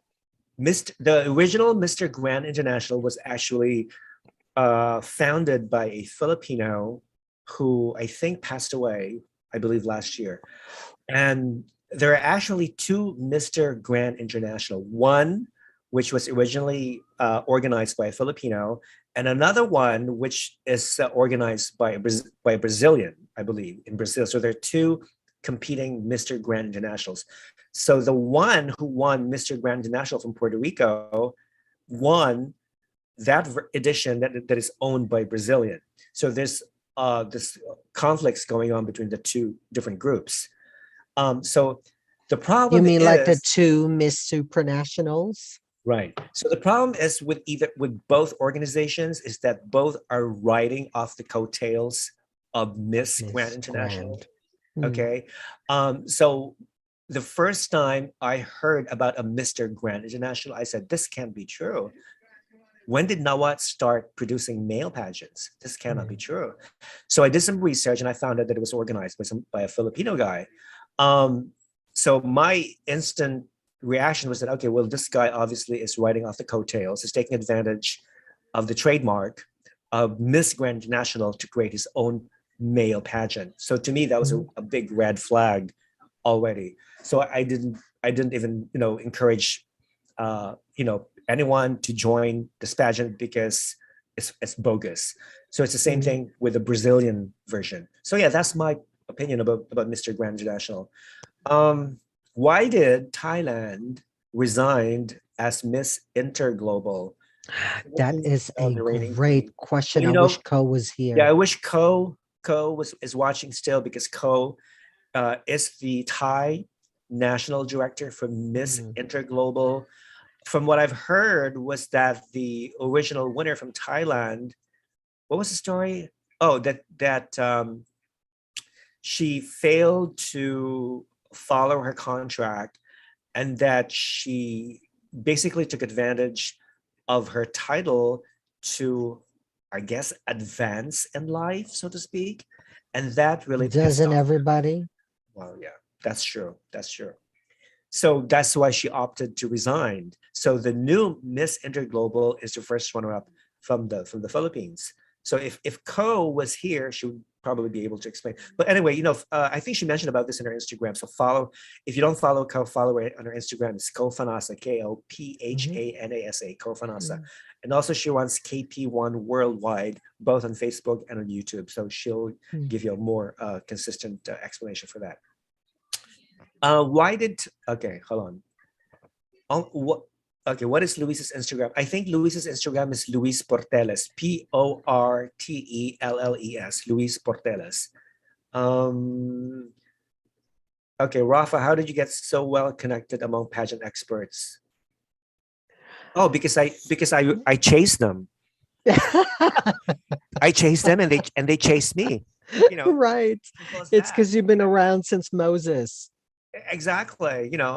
Yeah. Listen, I've been doing pageants since 1998 when I first launched Mhm. Miss Universe Critic, and then I changed the name Correct. to Critical Beauty in 2004, and then the rest is history. Mhm. Oh my God, Critical Beauty is what, 17 years old? Shit, damn. I Yeah. think I should start organizing for the 20th anniversary of Critical Beauty. Where do you think should we Yes. hold it? In the Oh, the US. No, no, no, U.S. no. Let's go to Bangkok. That would be Let's amazing. go to Bangkok. Okay, guys. Okay, Critical Beauty will be 20 years old. Okay, 3 years from now. Where do you think we should hold a 20th anniversary party? Unless we go Let me back to know in the comment Manila. section below. Manila, because I have a huge Filipino following. Yeah, right. The US, Yeah. where I stay, where I live. Maybe in Bangkok, Thailand, etc. Because I also have Yeah, Thailand is my let's find second. out who wants us more, the Thais or the Yeah. Filipinos So let me tell you, or based on my current Indonesians. stats, the 5 countries that are watching Critical Beauty the most, number one is Philippines, United States, Thailand, Indonesia, and India. Those are the five Wow. countries. Where are we going out of those I five? don't Where are know. we I've never been going? to India, so I always wanted to go to India. So who knows? Maybe India. Oh, Vagisha, if you're watching this, Vagisha is our good friend who lives in India. So she runs an amazing channel, Pageants with Vagisha on YouTube. Mhm. Follow her. Also on Instagram, follow her. Yeah, so those are the 5 considerations. Who knows? You know, never been to Indonesia either. So You haven't been to Indonesia? Oh never my been to goodness. Thailand, Rafa, Indonesia. you would love, you haven't been to 3 countries. Thailand. You've Oh been to my Thailand, goodness. right? You've been to Yeah, Thailand. of course. Yes. Thailand and Indonesia. Okay. Love them both. Love them both. Bali. Woohoo. Absolutely. Bali, Phuket. Oh my goodness. Yes. Yeah. Oh my God, Luis Portales. He said, Merry Christmas, my boys. Luis. Te quiero, mi amor. Your Tito Oh, come Rafa on, said Louise. Come and hello. join us. Yeah, Let me join see your us. face. I sent him the link. I sent him the link, but I think he's working. So listen, just for 2 minutes, Luis, come on, join us. Would love to see your beautiful face. So, Seja says, why don't you guys do a meet and greet for your 20th anniversary? That is a wonderful idea. A Correct. meet In and which country? you Which know what? one? Why don't we organize a little mini pageant as well? We'll call it Miss Critical Beauty 20th Anniversary. How's that? I love it. That would be amazing. Yes. Crown Sister Summer says, let's go to anywhere safe. LOL. You know what? Why don't we go to someplace that's more dangerous? You know what I mean? Because Like Palestine. we love danger. We love to live dangerously. So let's go Afghanistan, maybe Syria, Iran. Where gay people are being persecuted and executed. Yeah, let's go to a dangerous country and celebrate this critical. Or what about the moon? Maybe we can do some fundraising to rent a space shuttle, and let's travel to the moon and have our little pageant there. Let me call my friend Richard Branson. There you go. Or Elon Musk. Hello, You know what? Elon Musk. Elon should be in your, it is in your black book. Go and give You know him a what? call. He is like the Speed richest dial. man on earth right now. Elon Musk is the richest guy on earth right now. Now, Elon, if you're watching this, please donate $1 million to me and Peter so we can have our little 20th anniversary Yes, critical beauty please. party. Yes, please. We will Yeah. make it the mother of reunions. Yes. Yes. So Seja says, I love your channel, Summer. Summer, you have a new fan, Seja. So Oh please my keep following Summer goodness. Smith and her channel, Crown Sisters, At and also follow Crown Luis Porteles, Sisters. Portelles. Yes. Both amazing channels. Yeah. So, what's gonna happening? Um, what was the last pageant that took place in 2021? Miss Tourism International, but again, it was a virtual pageant. The pageant took place in Oh my Malaysia like a goodness. few days ago, and I don't even remember the. Oh, I Who think won? Indonesia won. I think Miss Tourism. Oh wow. It was won by Indonesia, so Congratulations. congratulations, Indonesia. Mm, I think they won the title for the first time, but wow. it was a virtual pageant. It's not. I saw the whole thing. I mean, it wasn't so bad, Okay. compared to the other virtual pageants and whatnot. Um, Miss Earth USA is going to take place in Orlando, Florida, Okay. January 6th to 8th. I was thinking originally of going because they're inviting the new Miss Earth from Belize, Destiny Wagner, and also Lindsay Coffey, Miss Earth 2020 will be there, Great. as well as Miss Earth USA 2021, Great. Marisa Butler, and also they're inviting past Miss Earth United States winners. So it's going to be a grand event.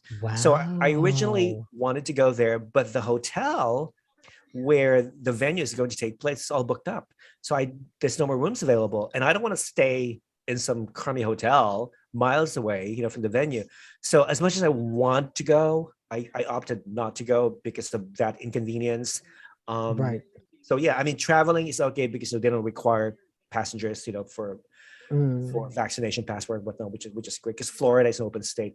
They're very tolerant, so that's good. But yeah, so it's just too bad. And plus, January is very cold, at least in my Okay. state travel. It's But in the Florida, complete opposite over here. January yeah. is just Okay. stinking hot. Do you got? Oh, does it ever snow where you live? Where I live, absolutely. I'm too close to the water though. So it doesn't snow where I am, but about 5 or 10 minutes drive, absolutely it does. Oh, okay. All right. Okay, Louise says virtual pageant or physical? Physical, Louise. No Physical, brain. Physical physical all the way. 100%. Yeah, virtual is that's like a plan B, but we'll always go Virtual for the is for plan A. pandemics only. Like if you Yeah, really virtual is can't for do anything pandemics. about it, virtual, but Or if you're physical or 100%. you're too cheap to hold a physical pageant, then you can go virtual. Okay. Ooh. And it says he says I'm in the middle of a meeting, but next time for sure, my boys, hugs for you both, hugs too. Although, Yeah. you know what, Rafa, in saying that with the virtual pageant, it's probably one of the best things that Miss Earth has done to lessen their carbon footprint. You know what? Yeah, there are many advantages of holding a virtual pageant. You don't have to bring trash to the location Correct. because people Correct. bring food, trash, Yep. cigarettes, and they Yes. litter. They Hmm. throw away all this garbage everywhere, so Yep. you don't have to worry about that. Okay, you don't That's have. always been my biggest issue with Miss Earth. You know, I admire it because it probably has one of the strongest brands in the world that any corporation could work with, and Mhm. it's about the environment and what have you, but the way that things are carried out has always been questionable to me. It's got nothing to do with reducing one's carbon footprint and the waste that just comes out and the pollution that comes out as a result of conducting the pageant. I don't think it's been well thought out. So if anything, the virtual pageant is probably the closest that it could come to when it comes Right. to actually doing things that are good for the earth. So Mhm. I have to congratulate the brand for doing that. It may not even be at the forefront of their heads. It's probably not their intention to do it, but it should probably be the way of the future for Miss Earth if they do Well, want to make a difference. it 2 years in a row of doing a pageant virtually must have saved Miss Earth a lot of money, Right? production wise. And Right. another good thing I like about Miss Earth's virtual pageant is that immediately after the pageant, all four winners are interviewed by a virtual press conference. And I don't see that with the other pageants at all. I've never seen Miss Universe being interviewed right away Mm, by any media outlet, yeah. or Well, I even don't Miss know if Grand, you or were. even Miss Grand International. Well, I don't know if you remember, but around 2016 or 2015 or 2016, when we were running Miss Grand and Miss Supranational Australia, it was one of the things that I was pushing the directors to do a virtual press conference to have you guys on board and actually ask the questions straight up, and it just never got off the ground. So, Yeah. yeah, it is what it is. Yeah, it is. It is what it is. But I mean, you just have to do what's your best. You know, but the most important thing is that a pageant is still being held, regardless whether or not Hmm. it's virtual or real or Right, physical. You know. right. So yeah. So what changes do we want to see in these pageants in 2022? Apart from expanding their brand, so to speak, Mm. to the rest of the world. Look, I think whatever Miss Universe did this year, they need to keep doing it. Yeah. Regardless of what people say, I actually think there's a little bit of a slap in the face with Miss Universe giving it to Miss Grand this year as well. Tell me So, about that. right, there's something going on behind the scenes here that people may not be privy to. And, it's probably me and my QAnon thing coming out, but there was something definitely I going love on. conspiracy theories. Bring them So on, do baby. I. So do I. There was definitely a slap in the face there with Miss Universe that they've just given Miss Grand. Yes, because as you know, people, Nawat, the owner of Miss Grand International, he really thinks that he's going to surpass Miss Universe someday. And I think he's almost there. He's not quite It's there, almost but there. he's almost there. But from a production perspective, I think Miss Grand International 2021 production is superior to Miss Universe Oh, for production this sure. year. For For sure. For sure. sure. Not only that, but also the activities. When you Yeah. analyze the number of activities that the Miss Grand International girls were involved in, it was amazing. There wasn't a day that went by where they didn't do anything. They did everything: shopping, ate, Hmm. did some glam shots, Hmm. rehearsed and whatnot, toured the country. They did a lot of things. Hmm. And I think the best part. I don't know if you follow. There's a channel on YouTube that I follow. It's called Pageant of the Universe.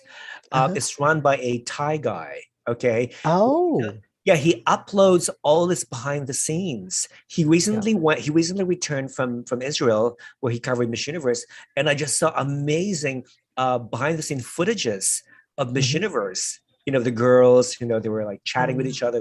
They're like clowning around. They're doing silly stuff like that. But that's the thing that we pageant fans don't see. And I think I would love in 2022. I would love all the pageants do behind the scenes videos and upload it on YouTube. That'll You really think? draw more attention from the fans, because we don't want to see what goes on stage on live telecast only. We want to see the whole thing, what goes on behind the scenes. What the girls eat. I know you don't like this, but what the Hate girls it. eat, what the girls without makeup, with their Oh, hair hate that. undone and whatnot. So I want to see all this lovely stuff. See, I like the element of mystery. You I like love mystery? the element of mystery. I do like the mystery.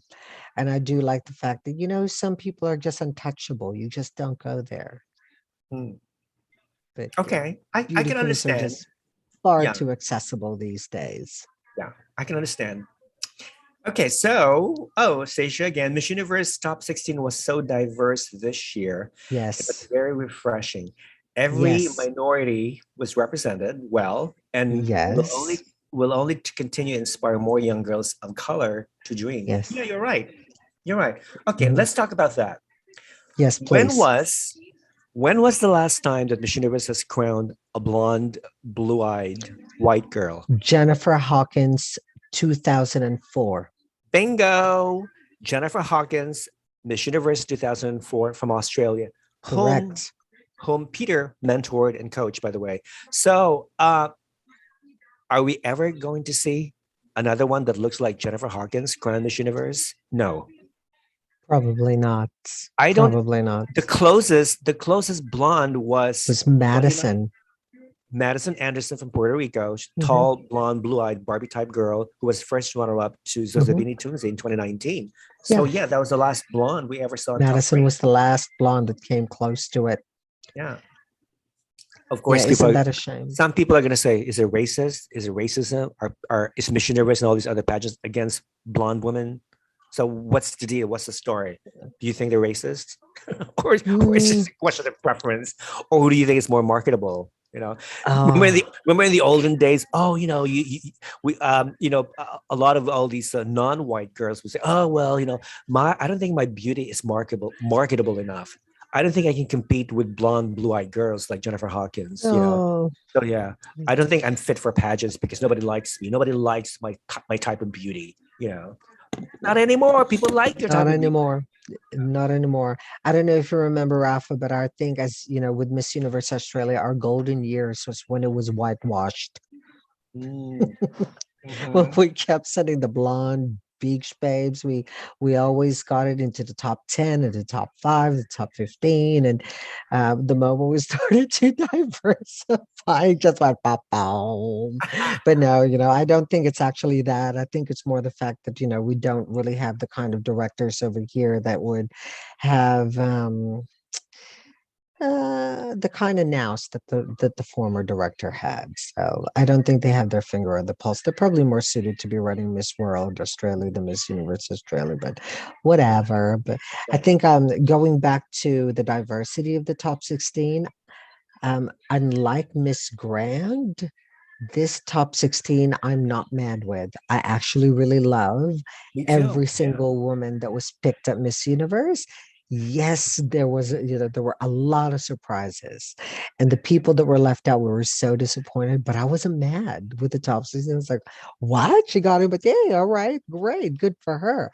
Mhm. Unlike Miss Grand, where they were like, what is she doing there?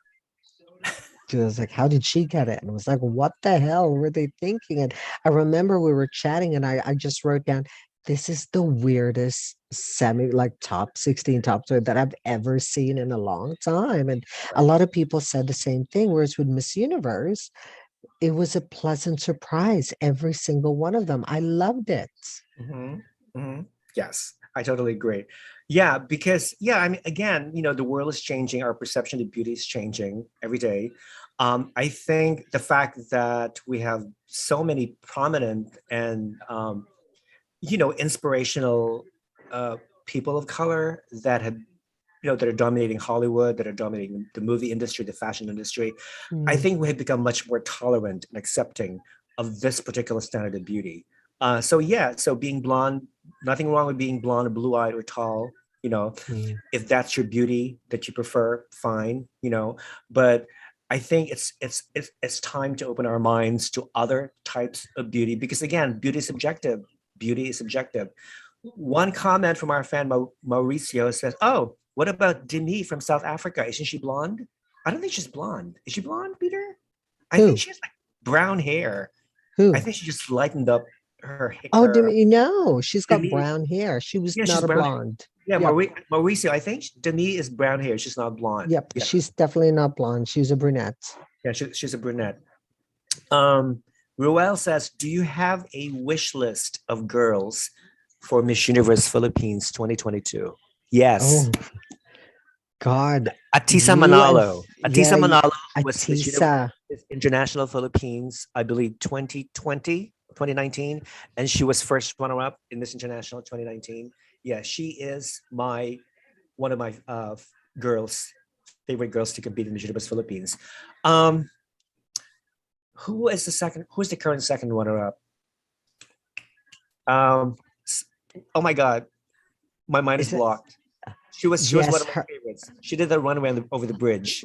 yes, you know People what? help. Either one of those two would have been Yes, great. she is amazing, but she needs to improve her communication skills. Okay, I'm getting a mental block right now, but she's Would they beautiful. Oh, compete again? Stephanie Abirasturi. There you go, Mm, would Abirasturi. she compete again though?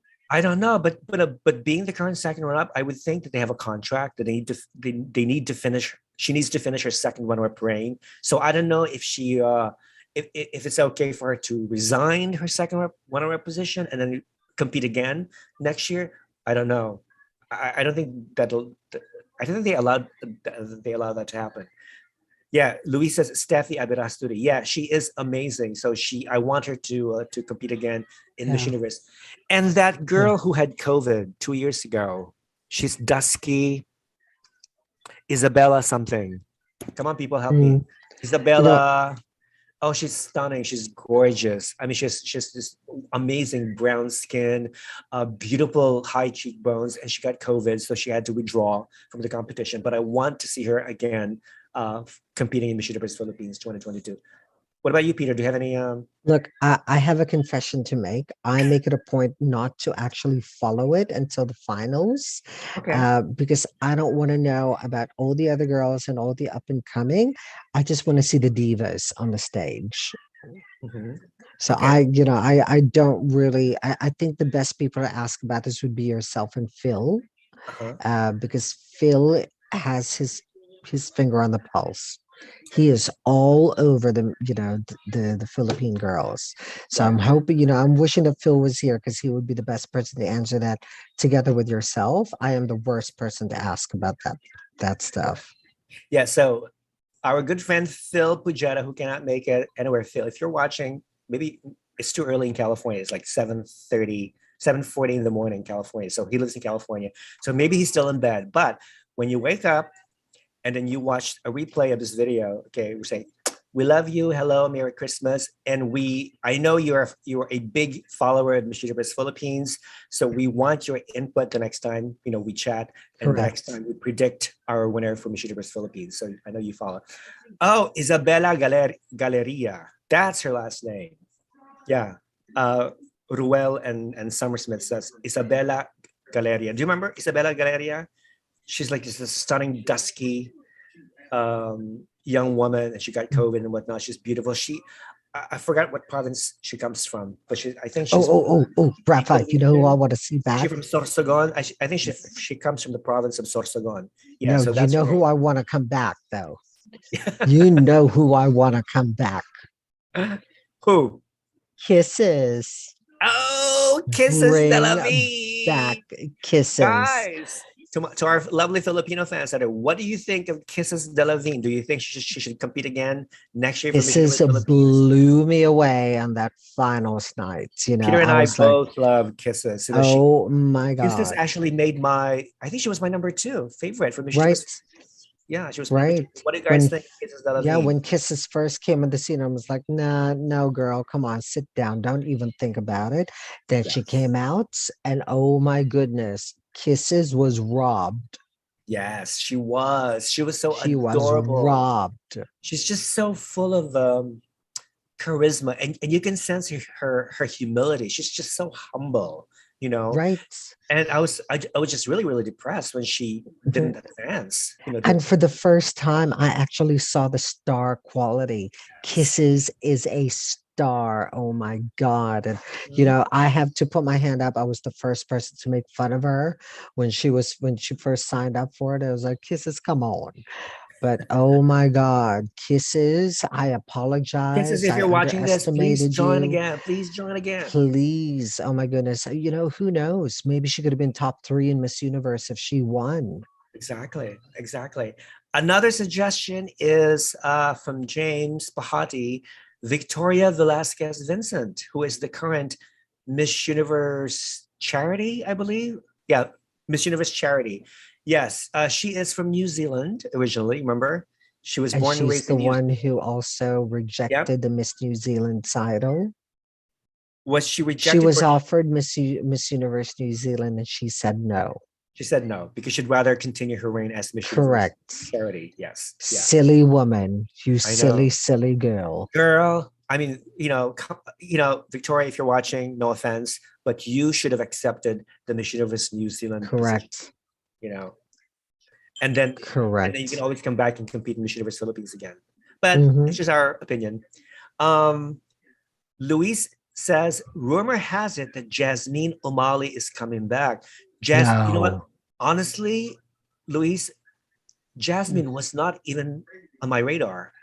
Mhm. But the more I saw of her while the finals was approaching, the more I said to myself, "Oh my God, I now regret not choosing her to be on my list." And she proved herself to be one amazing, incredible, phenomenal young woman. Right. But should she come back, I will definitely include her on my list for sure. Right. Mm. Um, oh, I can remember. Do you remember Emma Tiglao? She competed. I think, yeah, I believe she was sent to Miss Intercontinental and she made the top 20, top 16. Okay. I thought she was phenomenal, but I don't think they will allow her to compete again. Oh, wait a minute. Okay. What am I talking about? What am I talking about?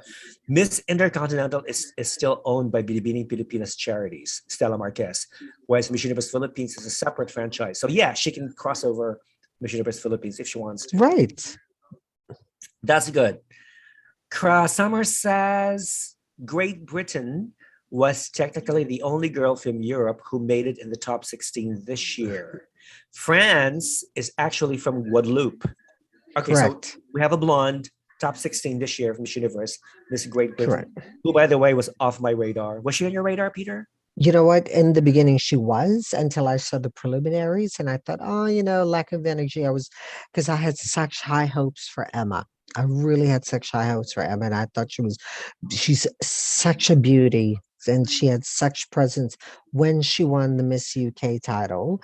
Yes. Um, and then I saw her at the preliminaries, and I thought Emma was going to give us the Melinda Bam vibe. She looked so much like Melinda Bam. Mhm. So I had high hopes for her. I'm so happy she made it into the top 16, but I didn't have her on my list because I didn't think she had the kind of energy and stage presence during the preliminaries. But I can see now, the moment that she opens her mouth and when she speaks, she's got you. Mhm. So yeah, so I am sorry that I didn't have Emma in my list. Yeah. Um, but prior to the prelim, she totally was. She totally was. Yes.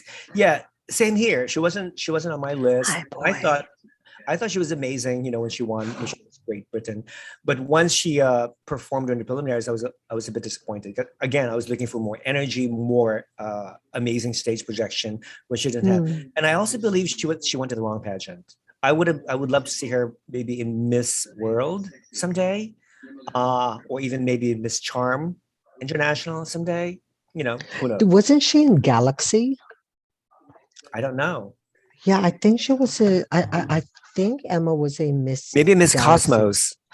Look, I have a Galaxy, lot of respect for Cosmos, the Galaxy Universe. girls. I think Miss Galaxy probably has one of the best programs out there at the moment. I think it's a bit of a shame that we don't know Galaxy as well. But you'll find that the kind of girls that compete in Galaxy will compete in Galaxy again and again because they've got such a good program and such a good culture of sisterhood that it just brings the same girls back again and again and again. So I do wish that franchise and that brand grows and becomes one of the ones that we are going to look out for. It's got a lot of potential. Right. Yeah, Miss Galaxy is actually very popular in the States right now. Is Yeah, it? it's Okay. a growing pageant. They have several age divisions, I believe. Right. So they Correct. have like 5 or 6 categories right now. Yes, it's growing in popularity in the States. And one of my good friends, Danielle Latimer, who was Miss Grand Wales Yes. 2015, is the reigning Ms. Galaxy UK. So Yeah. Danielle, if you're watching, Merry Christmas, darling. Um, okay, reading more of the comments here. Rafa, what is your opinion about India's performance in Miss Earth? This is already an 11 years of non-placement. India never placed after Nicole Faria won in 2010. What Yeah. should the organization should improve? India will Um, probably win next year. who knows? You Um, know. I think it all depends on who runs the Miss Earth India organization. It all depends on how much training and preparation Indian representatives to Miss Earth, have. So again, it's really hard to tell. But Mm. India, I thought My favorite from Miss Earth 2019 was India. Do you remember her? I forgot her name, but she's a doctor Mhm. and facially beautiful. Her advocacy was very strong, but to my shock, she didn't even place. Right. She was my predicted winner at that time, but she didn't even play. So I wonder what went wrong. Again, maybe her attitude, maybe the judges just didn't like India that year. There's so many factors. It's just hard to predict, but we don't know because Mm. I wasn't there. No one Right. really knows what happened. So because nobody was there. But again, preparation, attitude, of course, and all that jazz. James says for Miss Universe Philippines 2022, there will be a mestiza comeback. You think? Mestiza is the word to describe somebody who's half Lighter white, skinned. yeah, lighter skinned, half white, half indigenous, whatever. Like Catriona Gray, Pia Warspector, all mestizas. Okay, we don't know. Would you want? I'm asking the Filipino fans watching. Would you want a mestiza to represent Philippines in Miss Universe 2022? Let us know. Mm. Again, because the Philippines has sent so many stunning girls of all shades and colors, to Correct. competitions, and so I don't know, but I think. What do you think, Peter? Who Should was we? that Filipina girl who competed once who had an African American father? Hmm. She was Eight, stunning. was your name April? I think they were at one. Yeah, I 2 years don't ago, Miss remember Universe her Philippines. There were name. two or three half black, half Filipino girls that There competed. was a half black, half Two of them Filipino girl, placed. and I remember she didn't place, but I remember her fashion shoots, and she had like the kinky, afro hair going, and I thought, oh my God, this is probably one of the most beautiful Filipinas I've ever seen, and she didn't place. Mhm. That's true. Well, you know what? Guess what? I think the first runner-up from Miss Interglobal, who is now Miss Interglobal, is half black, half Oh, Filipino.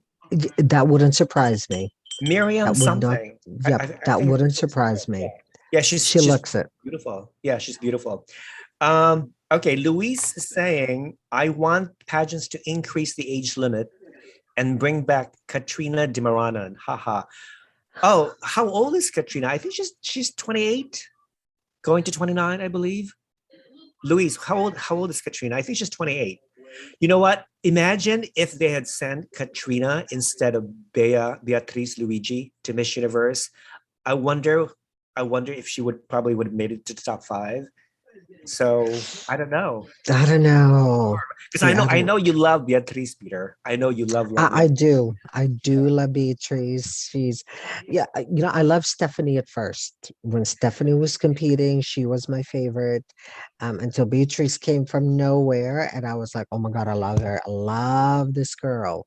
Yeah. I was never a fan of Dimaranan. I'm part of the minority. I know that. Dimaranan has probably one of the most amazing bodies in the competition. Amazing body.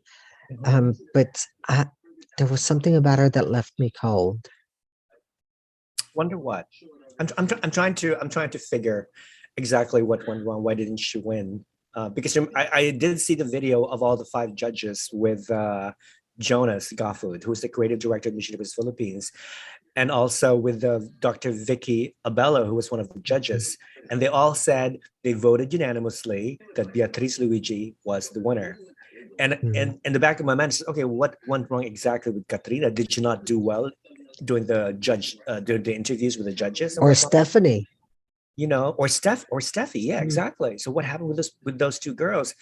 But now the more I think of it, the more I realize, okay, you know what? They have a vision. These judges from Miss Universe Philippines have a specific vision of Mm. what kind of Filipino delegate would they represent? Somebody who's edgy, perhaps, like Beatriz is. Yes.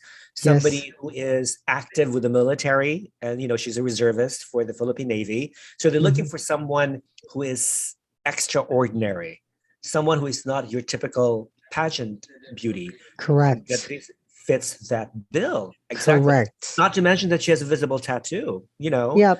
So and we And have openly bisexual. and openly bisexual. So the Philippines has never sent a beauty queen of that possesses all those characteristics that Right. Beatrice says. So those are Right. for everything. So yeah, so she stood out, Mhm. and of course, as much as I wanted Katrina, she was my favorite from Miss Universe Philippines as well. As much as I wanted her to win, at least they gave her a consolation title, like Miss Universe Tourism. And Mm, to this day, I really don't know what this title is all about. Can somebody please explain to me what Miss Universe Tourism correct. is? What is the difference between Exactly. that title and Miss Tourism Philippines or the other tourism titles that the Mhm. country already has? Okay. Is she going to be sent internationally to some tourism pageant? God only knows, because there's so many gazillion tourism pageants that exist all over the world in every country. Right. So you know what I mean? So, but if they were to, do you think it's a good idea for Miss Universe Philippines to increase the age limit to 29? I'm not sure if Miss Universe is going to do the same thing. You know, Mm, that's going to be very hard. Can you imagine a 29, 30-year-old woman competing with an 18-year-old? yes. Yes, I can. Life experience. Life Does it experience. make it Who do you right? think? I'm not Who do sure. you think will do best in the interview? An 18-year-old or a The 30-year-old 20, woman? yeah, for sure. The one who's got life experience. Education as well. Mhm. Yes, it's going to be very, very tough. So yeah, we don't know. We don't know what's going to happen with the age restrictions. Um, Mauricio said, "Do you consider Miss Intercontinental as a Grand Slam?" No, Mm-mm. no. Miss Intercontinental is not a Grand Slam. I know the pageant has been in existence for almost 60 years. The reason why it's not a Grand Slam pageant is because um, it has gone into different, it has changed into different hands. In other words, there have been different owners, and some of these owners are really shady. I've heard of horrible, the best person to ask about Miss Intercontinental is our dear Sure. colleague Hector Joaquin. Hector. Hector Mm. Joaquin worked with the Miss Intercontinental organization for 10 years. He actually hosted the pageant for several years Mhm. until he resigned like 2 years ago. Um, but he has told me so many negative, horrible stories about the current organizer. And that's why I don't consider Miss Intercontinental based on what he told me so far. And I don't think any of the pageant websites or portals consider Miss Intercontinental. Correct. So no, no, no, no, no. Yes. Um, Ruel says Miss Universe 2021. Oh, hold on. Miss Universe 2021 was a night for two countries. That is India and the Philippines. India for winning and Philippines for dressing 9 or 11 countries, three final judges, and that national costume winner. Wow. Isn't that interesting? Isn't that interesting? Yes. It's such a win for the Filipino fashion design, fashion Exactly. things. Exactly. Absolutely. Filipino fashion designers are the best. They pretty much, they're very sought after. They're very in demand right now. Our good friend, Filipino fashion designer Gian Lasala. If you're watching Gian, Mhm. I invited Gian to our chat shop, but is doing something else. But yeah, he has dressed up several Miss Universe delegates on Yeah. stage, and yeah, so he's one of the best. And of course, my good friend Albert Andrade, who I also Mhm. invited. Albert dressed at Pia Wurtzbach when she won Miss Universe 2015. That Yeah. amazing, stunning mermaid cut blue dress, which is now in a museum. You know, Mhm. love it. I think this is where the Filipino designers niche are. It's pageant fashion. And I don't think the majority of the Filipino designers, if ever they are associated with pageants, will ever break the international market in terms of Paris Fashion Week or Milan. It's never going to happen. I think the niche is always going to be in pageants. There's nothing wrong with that. I think it's fabulous exposure to their gowns, and I think that's where the market is. That's probably a moneymaker for them. Right. But yeah, I think they should stop aiming for Paris or Milan or any of the Or New York European City. fashion weeks Yeah. or New York. Mhm. Um, yeah, the reality is the moment you touch pageants, it's like this with the fashion industry. It's like, no, we don't want to get to know you. We don't want to know you. It doesn't matter the level of your artistic and your engineering with the gowns. The moment you dress a beauty queen and get onto a fashion, like a beauty pageant, forget about it. So I think you need to embrace these designers need to embrace the pageant scene and really make that niche because that's where the money is for them, and that's as far as they're going to go. I mean, look at Right. Michael Cinco. Mhm. Paris doesn't want him. Paris don't want to touch him because he's like a beauty queen dresser. Right. Right. But I don't think Michael. Cinco is worried about that because he's already established. Correct. He's, He's he's got he his is his money. own he is his own brand, so he doesn't He really has need his own Paris. brand. You He's know. got his own money. He's, Mhm. and people are dying to be addressed by him. That's the dream. It's not about, Exactly. it's not about parading and, in any prestigious event. If you're not going to make money out of it, it's a waste. So Right. he's making his money. Good for him. Mhm.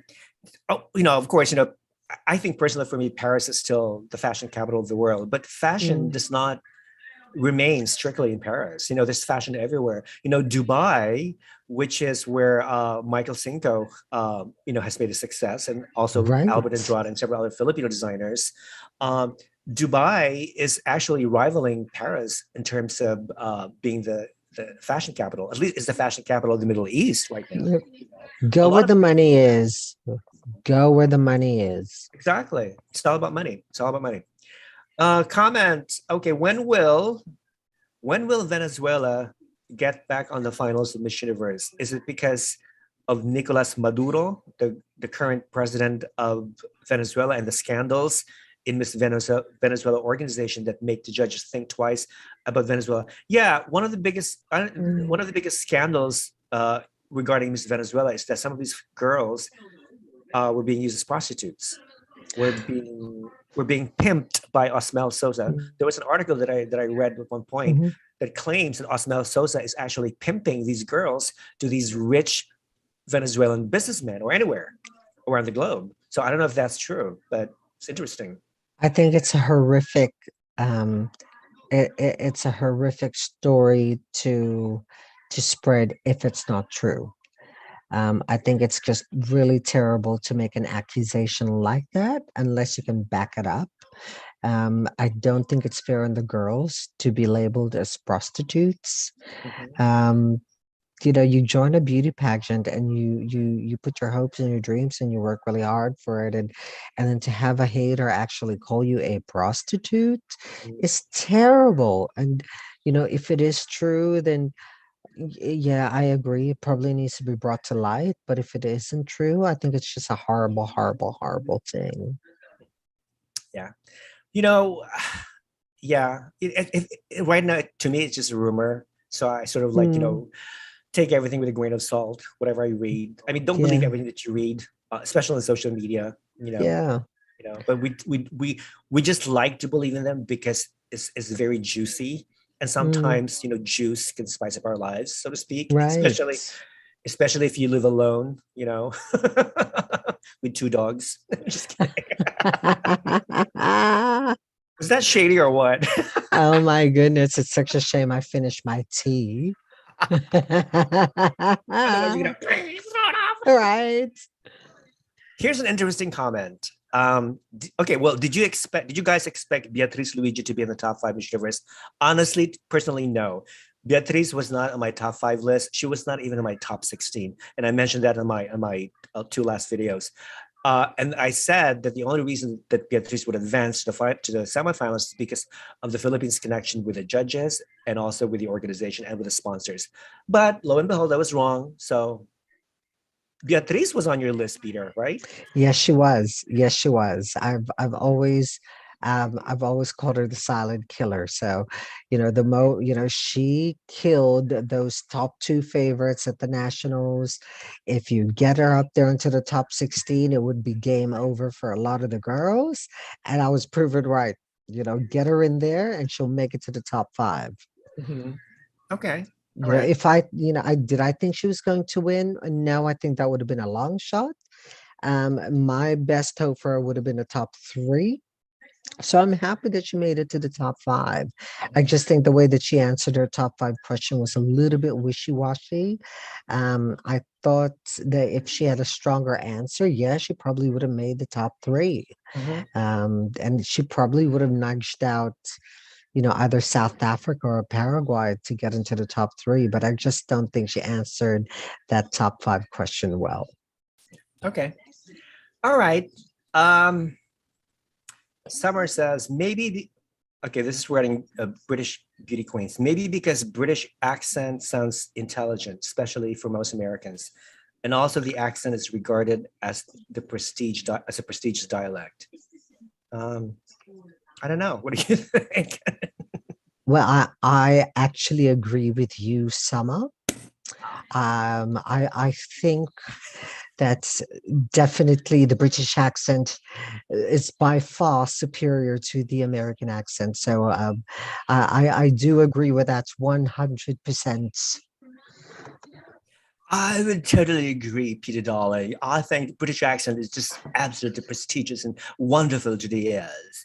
You I know, could listen to the British accent all day. but Peter Darling, I do have a question for you. How come, having lived in Australia, you don't have the Aussie accent? Only when I'm drunk, darling. Only when I'm drunk. Uh, oh, by the way, do you eat Vegemite sandwich? I do. You do? Yes, I do. What does it taste like? Next time we see each other, I'm going to bring you a jar of Vegemites, and yes, you will try it for yourself. I Okay. cannot explain it. It's very, oh, it's salty, it's savory, it's I don't go looking for it, but I will eat it. Mhm. Okay. All right. I would love to try Vegemite sandwich. Unfortunately, we don't have any Australian restaurant around here. So Don't you have any Australian shops? we don't have any Order it Australian online. people living here. Order it online. You can Okay. get it online. Vegemite, go get it. Wait, It's very different. Mhm. can I make it myself? Can you No, no, give me you a good can't. recipe? No, you can't. Okay. No, you can't. You can't make it yourself. So definitely get it online. And it's different from Marmite. Marmite is a British thing. Oh, I've heard of Marmite. Yeah, so don't confuse it. Okay. Yeah. I've heard of Marmite. All right. Oh, there you go. I think you're talking about Skelly Ivy, Florida from Birira. Yes. Thank you, Roel, for reminding me. Skelly Ivy, Florida from Biriran province is a stunning black, Mhm. half Filipina girl Yeah, who plays in Miss Universe Philippines 2020. Yes, she right. is. I hope she comes back again. I would love to see her to come back. Yep, definitely. I would love it.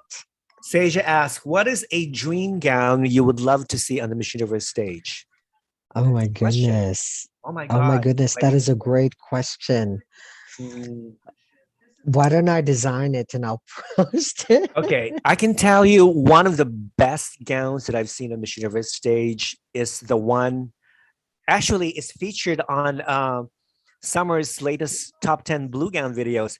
The one that was worn by Russia in 2018, that stunning ball gown dress with with glittery skirt, amazing. That was one of my favorite dream gowns on Miss Universe stage. And I'd like to see more. It's like Cinderella. I love Cinderella type dresses. Okay. The bigger the skirt, the better. And that was amazing.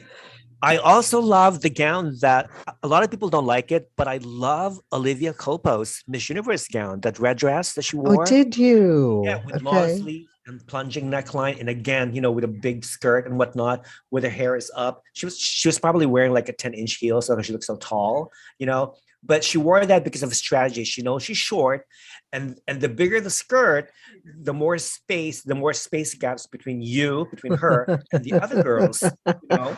Not to mention the Very 10-inch clever.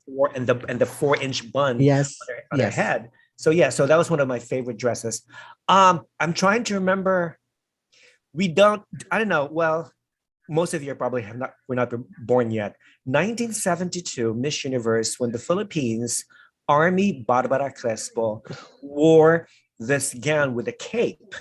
She walked out. She came up from backstage, like this with her cape, in her hand. And then once she reached the center of the stage, she opened it, and lo and behold, there was this stunning, glittery floral design underneath the cape. And that was one of the It biggest was surprises. drama. Big drama, and let's talk about even more drama with 1971 Miss Universe Georgina Risk, the Generous with the first hot Miss pants and Universe yep. The contestant. harem pants, Oh my amazing. God. Are we talking about like avant-garde? I mean, she was like way before her age, before her time at that time. It was amazing. Uh, So yeah, those hot pants, harem pants, whatever you want to call them. mm. And Army Barbara Crest was incredible. Cape Surprise. What else? There's so You know many. what? A lot And of Catriona people Gray's say lava dress, of course. Yeah. look, a lot of people will remember this, but Miss Universe Colombia in 1995, the yellow, canary yellow, the one who competed with Chelsea, Abu Yeah. Shabi. What's her name? You Katu- like that? Ka- Tatiana oh, Castro. Tatiana Castro Abu Shabi. That yellow gown, whoa, stunning. I also love Wendy's gown with the Wendy Fitzwilliam? cape. Yes, Okay. the white. It was The very white? simple shift, but then she had that white, translucent, flowing cape that she just, she would take it off, and oh my God, it just gives me chills. Yeah. As much as I don't like Miriam Kiambiao's one shoulder gown, stunning, very simple but Uh-huh. effective. So I am not necessarily the fan of the big ball gowns. You don't like ball gowns? I look, some ball gowns I could do is like I'm one of the few who actually like Milka Chelina's gown. Do you remember Milka Oh, of Chelina's? course. It's so Christmassy. That red dress With the multi-layered with the, cupcake. yeah. I thought that was amazing. I thought it was cool. I mean, she really stood out, you She know. absolutely stood out because no one else could stand next to her. So I'm one of those few freaks that actually love that gown. But what gown do I want to see back? Argentina's gown this year was sensational for Miss I don't remember. Universe. What color was she wearing? I forget. She was wearing like this navy blue dark with the stars and the fireworks. I She gotta, was like she had the yeah, the bob, short like the bob really hair. Yeah. short hair. Oh my Beautiful God. face, by the way. Yeah. Beautiful face, beautiful gown. So I really love that gown, but I don't know. I think this is one of the fun things about watching pageants, what's gonna come out, and oh gosh, not another effing cape. So yeah, it's just Yeah. exciting to see what comes out each year. Right. Yeah. Somebody's saying Francis Libiran. Francis Libiran is a Filipino designer who designed Beatriz Correct. religious gowns, Miss Universe. His collections are also beautiful. We agree. We totally Hmm. agree. Francis Yep. is again one of those amazing Filipino designers, very sought after, very in Hmm. demand. Yeah. Um, I love both gowns that Beatriz wore, except for her hairstyle. Because Oh she, yeah. Oh God. so I don't know. I mean, I guess it's okay because she made it anyway. So that's the most important Hmm. thing. Um, Somebody's saying, oh yeah, Miss Grand Hong Kong, Miss Grand Hong Kong. She Oh. oh she trolled Nawat. She said she is unfollowing him. Okay, can we talk if we're going to select the most Memorable. memorable pageant personality in 2021, it has to be Miss Grand Hong Kong San 100%. Young. Yep. San Young. Yep. That's her name. Yep. And I read that um that she told Nawat that she would not come out during the introductions if she didn't wear her red bow tie thingy on her head. So that was a demand that she specifically asked Nawat to do it because I'm not going out there on stage if I'm not wearing my bow on my head. Okay. And yes, it turned out she's really a bitch. This girl is really, I love it. you know. You know what? I mean, hey, that make two bitches. You and Nawat. So, Look, I have um, nothing against her. I love that girl. so she unfollowed him. Okay, that's fine. Who else unfollowed Miss Grant? Oh, Miss Indonesia, Sophie. Right, I Sophia think she Rogan. also unfollowed MGI because she Hmm. was so devastated when she didn't make the Right. top five. Beautiful girl. I hope she joins Miss Putri Indonesia or Miss World. She'll probably end up with Supra. Yeah. Oh, our good friend Alexa Villano, your cousin. Hi, Alexa. Hi. Hi, cousin. She says, Merry Christmas to both of you. What improvements do you hope in pageantry in 2022? Yeah, we mentioned earlier that we both want to see, for me personally, bigger production, grander production, more beautiful girls.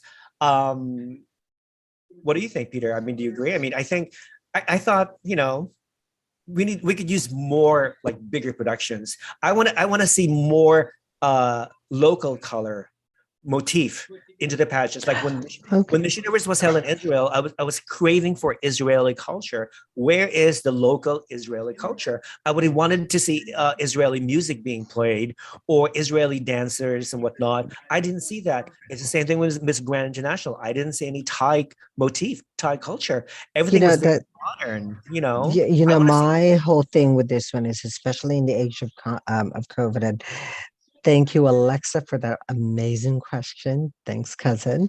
I actually think that the big pageants need to go back to their home base, and we need to make that tradition. So Miss Universe needs to go back to the USA, and continue to have it in the USA, just like with Miss Grand. Miss Grand has to constantly have it in Thailand. Same with Miss International in Japan. Bring Miss World back to the UK. This moving around from country to country to country. I think we've done that, and we've done that to death. I think that the world is such a small place now, especially with the internet. You go on YouTube and you've got the travel blogs or the travelogues. We don't need that whole destination marketing anymore. I Mhm. think, especially in this age of COVID, Mr. Universe is going to happen here, and then it's going to happen in the States. So we can plan our travels accordingly. We know that Miss Grant's going to be in Thailand, so we all go to Thailand, and Mhm. um, we have Miss Earth. It's going to be in the Philippines every year. So I think we need to kind of go back to our ancestral bases and Mhm. keep it there. And keep it there, and going back to your point about the lack of culture. Well, this is your opportunity to show off Sure. your culture. Exactly. Exactly. So I think we need to go back to that and just stay at your base. Exactly. I And would that's my also wish for moving forward. Okay. I would also like to see a better public relations department for each pageant organization. I can tell you right now that Miss World Organization's public relations department hardly exists. Basically, they suck.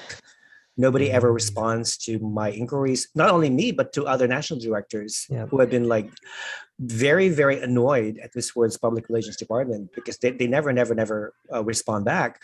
yeah. It's the same thing with Miss Universe. This year, Mm, ever since IMG took over Miss Universe 6 years ago, their public relations department has gone weird. It's very, very, very poor. Miss Grand International is okay; they still mm. respond, in a timely fashion. But yeah, I would like to see more a better public relations department for each pageant. What Right. else? I want to see more beautiful gowns, more amazing creations on stage. I want to see an evening gown that combines both a national costume. It's like a fusion, a fusion Yes. of the national gown that he wore beforehand and Yes, like what the India evening gown. used to do. India used to like fuse it, like their Yes. their national cultural stuff with modern fashion, and I think at one point Philippines was very good at that too. Mhm. Um, and Thailand. So I think I, they definitely need to bring that back. yeah. What about like evening gowns with headdresses? That would be amazing, right? I think I've only seen that once. That was in Miss World. It might have been, was it Brazil? Had worn this beautiful gown and then had a feather headdress on. Different headdress. Okay. Yeah, Yeah. I think it was Brazil who did that one time. Yeah. That would be great. Yeah. So basically, those are the changes that we want to see, in 2022. Okay. Other comments? James says, when can we have Alexander Gonzalez to your show? Alexander Gonzalez is a wonderful, amazing Venezuelan pageant mentor, coach, designer. He trained many Venezuelan, Brazilian queens. He also trained Miss Universe Paraguay, Nadia Ferreira.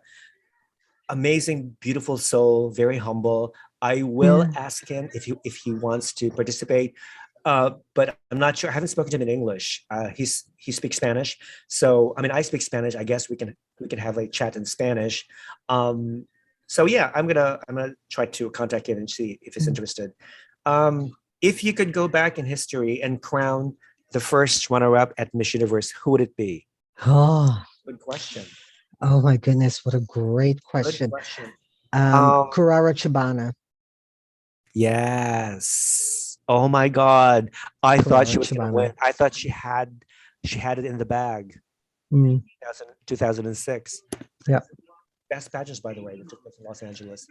But Zuleika was unbeatable. You know that. Oh, look, Zuleika, I love. The other one that I would have, oh gosh, oh, the Greek girl, the one who came first runner up to Evelyn Denise, Papantoniou. Evelina Yes. Papadonou. Wow, She's amazing. wow, 2001. Yes. insane that Denise was fantastic. Probably one of the best top twos we've Yeah. had in a long time. Yeah. Um, What about oof, Miriam Campbell in 1999? I thought she had it in the no, bag. No? no, I You didn't. hate Miriam, don't you? No, I didn't. I had a lot of death threats thanks to that, but no, Why? Oh, because you just didn't like her? because I wasn't the biggest fan of Miriam Campbell, but Okay. um, Is it because of her whatever. anti-gay remarks? That probably had something to do with it. But look, I respect her views. Yeah, I respect her views, but I'm not the biggest fan of Miriam Campbell. Okay. All right. Okay, so this goes back way before you guys were born. 1968 first runner-up from Curacao, Anne Marie Yeah, and Brathwaite. Marie. Yes, I really wanted her to win so bad, but she was beaten by Brazil's Marta Vasconcelos. Hmm. So she was one. I mean, imagine Curacao would have won its first Miss Universe in Right. 1960. She was simply phenomenal. Yeah. Who else? Oh my God, there's so many. Oh, oh, All the oh, oh. Colombian No, first runners up. Spain. Well, what's her name? Spain from from Oh, from the Russia. Oh, Spain from the 2013. lesbian. Yeah, Yes. Patricia something Yeah. Rodriguez. Oh my She God, came out she as a was lesbian later, so right? stunning. She was stunning. She was first runner up Stunning, to Venezuela. stunning, stunning, beautiful But girl. Gabriela Isler again was unbeatable that She year. was. Yes, she She was everybody's was. favorite. Yeah. Yep. Yeah. So yeah, Spain first runner up in 2013. We would have wanted her to win Miss Universe. Hmm. But that competition was just very strong, was very fierce. But definitely to me, all the Colombian winners in 1992, even though Michelle McLean was amazing, and I'm glad she won. But 1992, first runner up. 1993, Colombia with Even 1994, Carolina even Gomez. 1994, Carolina Gomez. 2008, first runner up. I mean, they're all stunning. So Colombia has been robbed the Miss Universe crown so many, many times, and Correct. they're really, really very, very strong. Yeah, I can't think of anything else, but yeah. Oh, 1995 with Manpreet Brar from Oh, and India. Manfred Brar. Yeah, she was just stunning. But Look, there was Chelsea one was one chance of our India could greatest be crowned friends. again. And And as much as I love Manpreet Brar, Peter and I both adored Chelsea Smith, Miss yeah, USA, still and do. we still do. Chelsea, if you're watching us from heaven, we love you. We love you. Yeah, she was just simply phenomenal. Yeah, so those are some of our favorites. First runner up that we would have wanted to be crowned Miss Universe. Okay, so um, Summer Smith says Russia in my video Blue Gown is the Russian Margie Moran. Margie Moran is Miss Universe from the Philippines, 1973. I see 1973. I see not the physical resemblance, but the way they carry themselves Correct. as far as walk and presence on stage, very Hmm. regal, um, Correct. very royal. Yeah, you're right, Summer. Thank you. Miss Kyrgyzstan's gown in Miss Universe 2018 is also beautiful, says David. I'm trying to Oh my remember. God, I don't even I don't even remember it. remember. I don't remember. I don't remember Kyrgyzstan. I No, was like, I'm tapping out of that one because I I, don't I even need. remember I that need to check. gown. I need to check Google for We gotta that. go to the prelims and have a look at it again. Yes. Um, do you guys like transformation gown?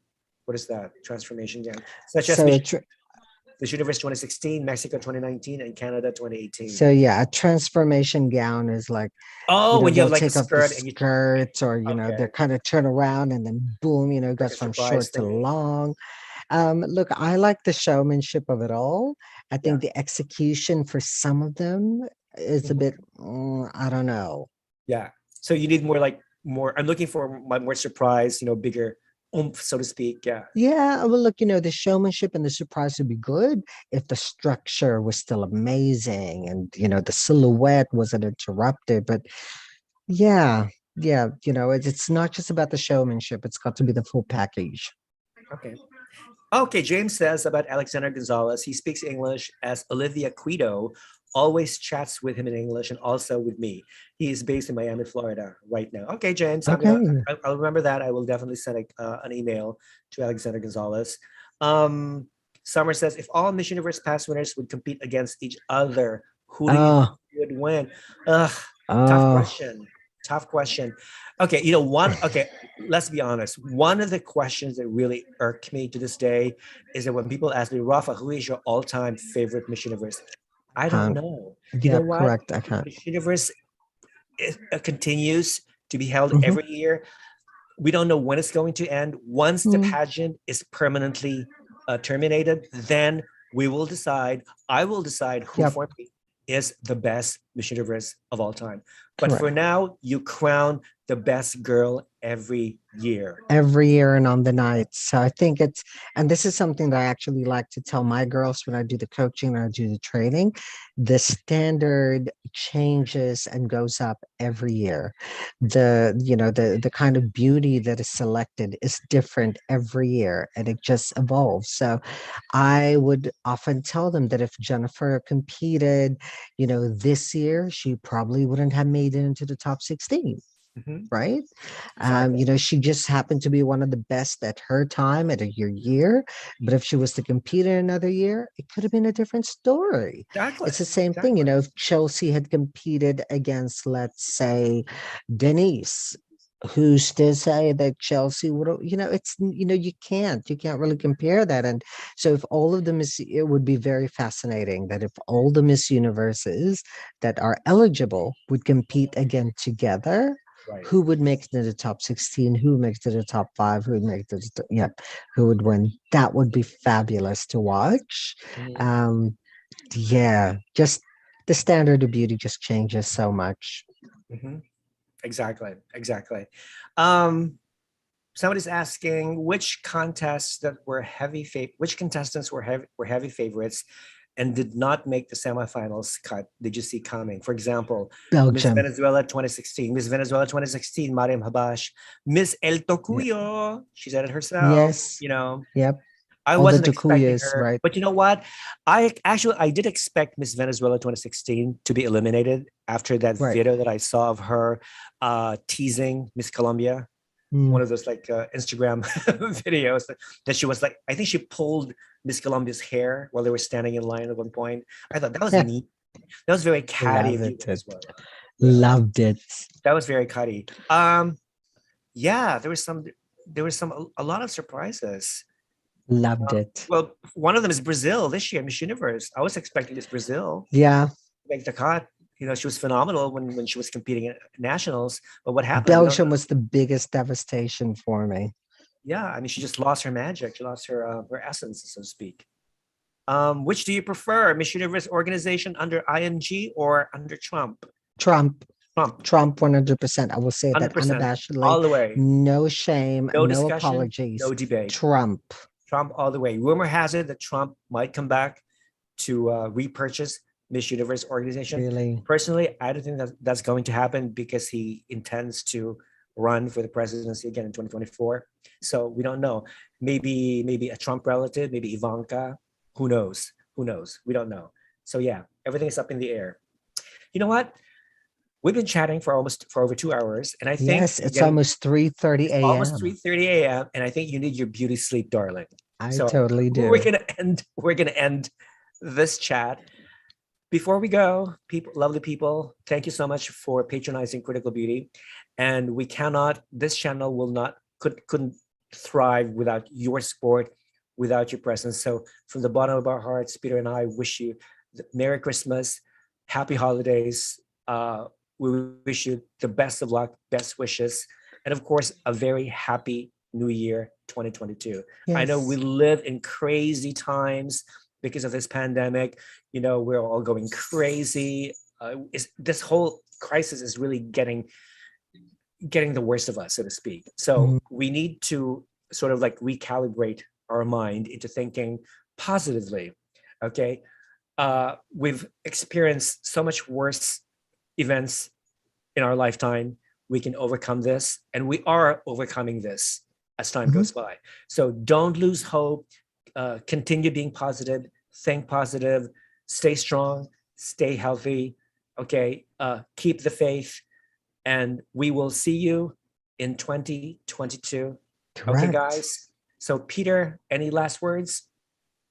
Oh, just peace. Peace to everybody. Peace of mind to all. That's my biggest wish for everybody. Okay. Same here. We all love you. Love you, Peter. Merry Christmas. Merry Christmas, and finish that 2 bottles of champagne which you haven't opened yet. And I will finish my apple pear juice. I'm on to it. It's my last drink before bed. Okay. Thank you, everyone. We will see you actually before the end. Yeah, we will see you again when we do our analysis of Correct. the best and the worst in pageantry in 2021. Okay. So thank you again. Mabuhay. Merry Christmas. Maligayang Pasko. Feliz Navidad. We all love you. Feliz Navidad. Stay safe, people. Bye.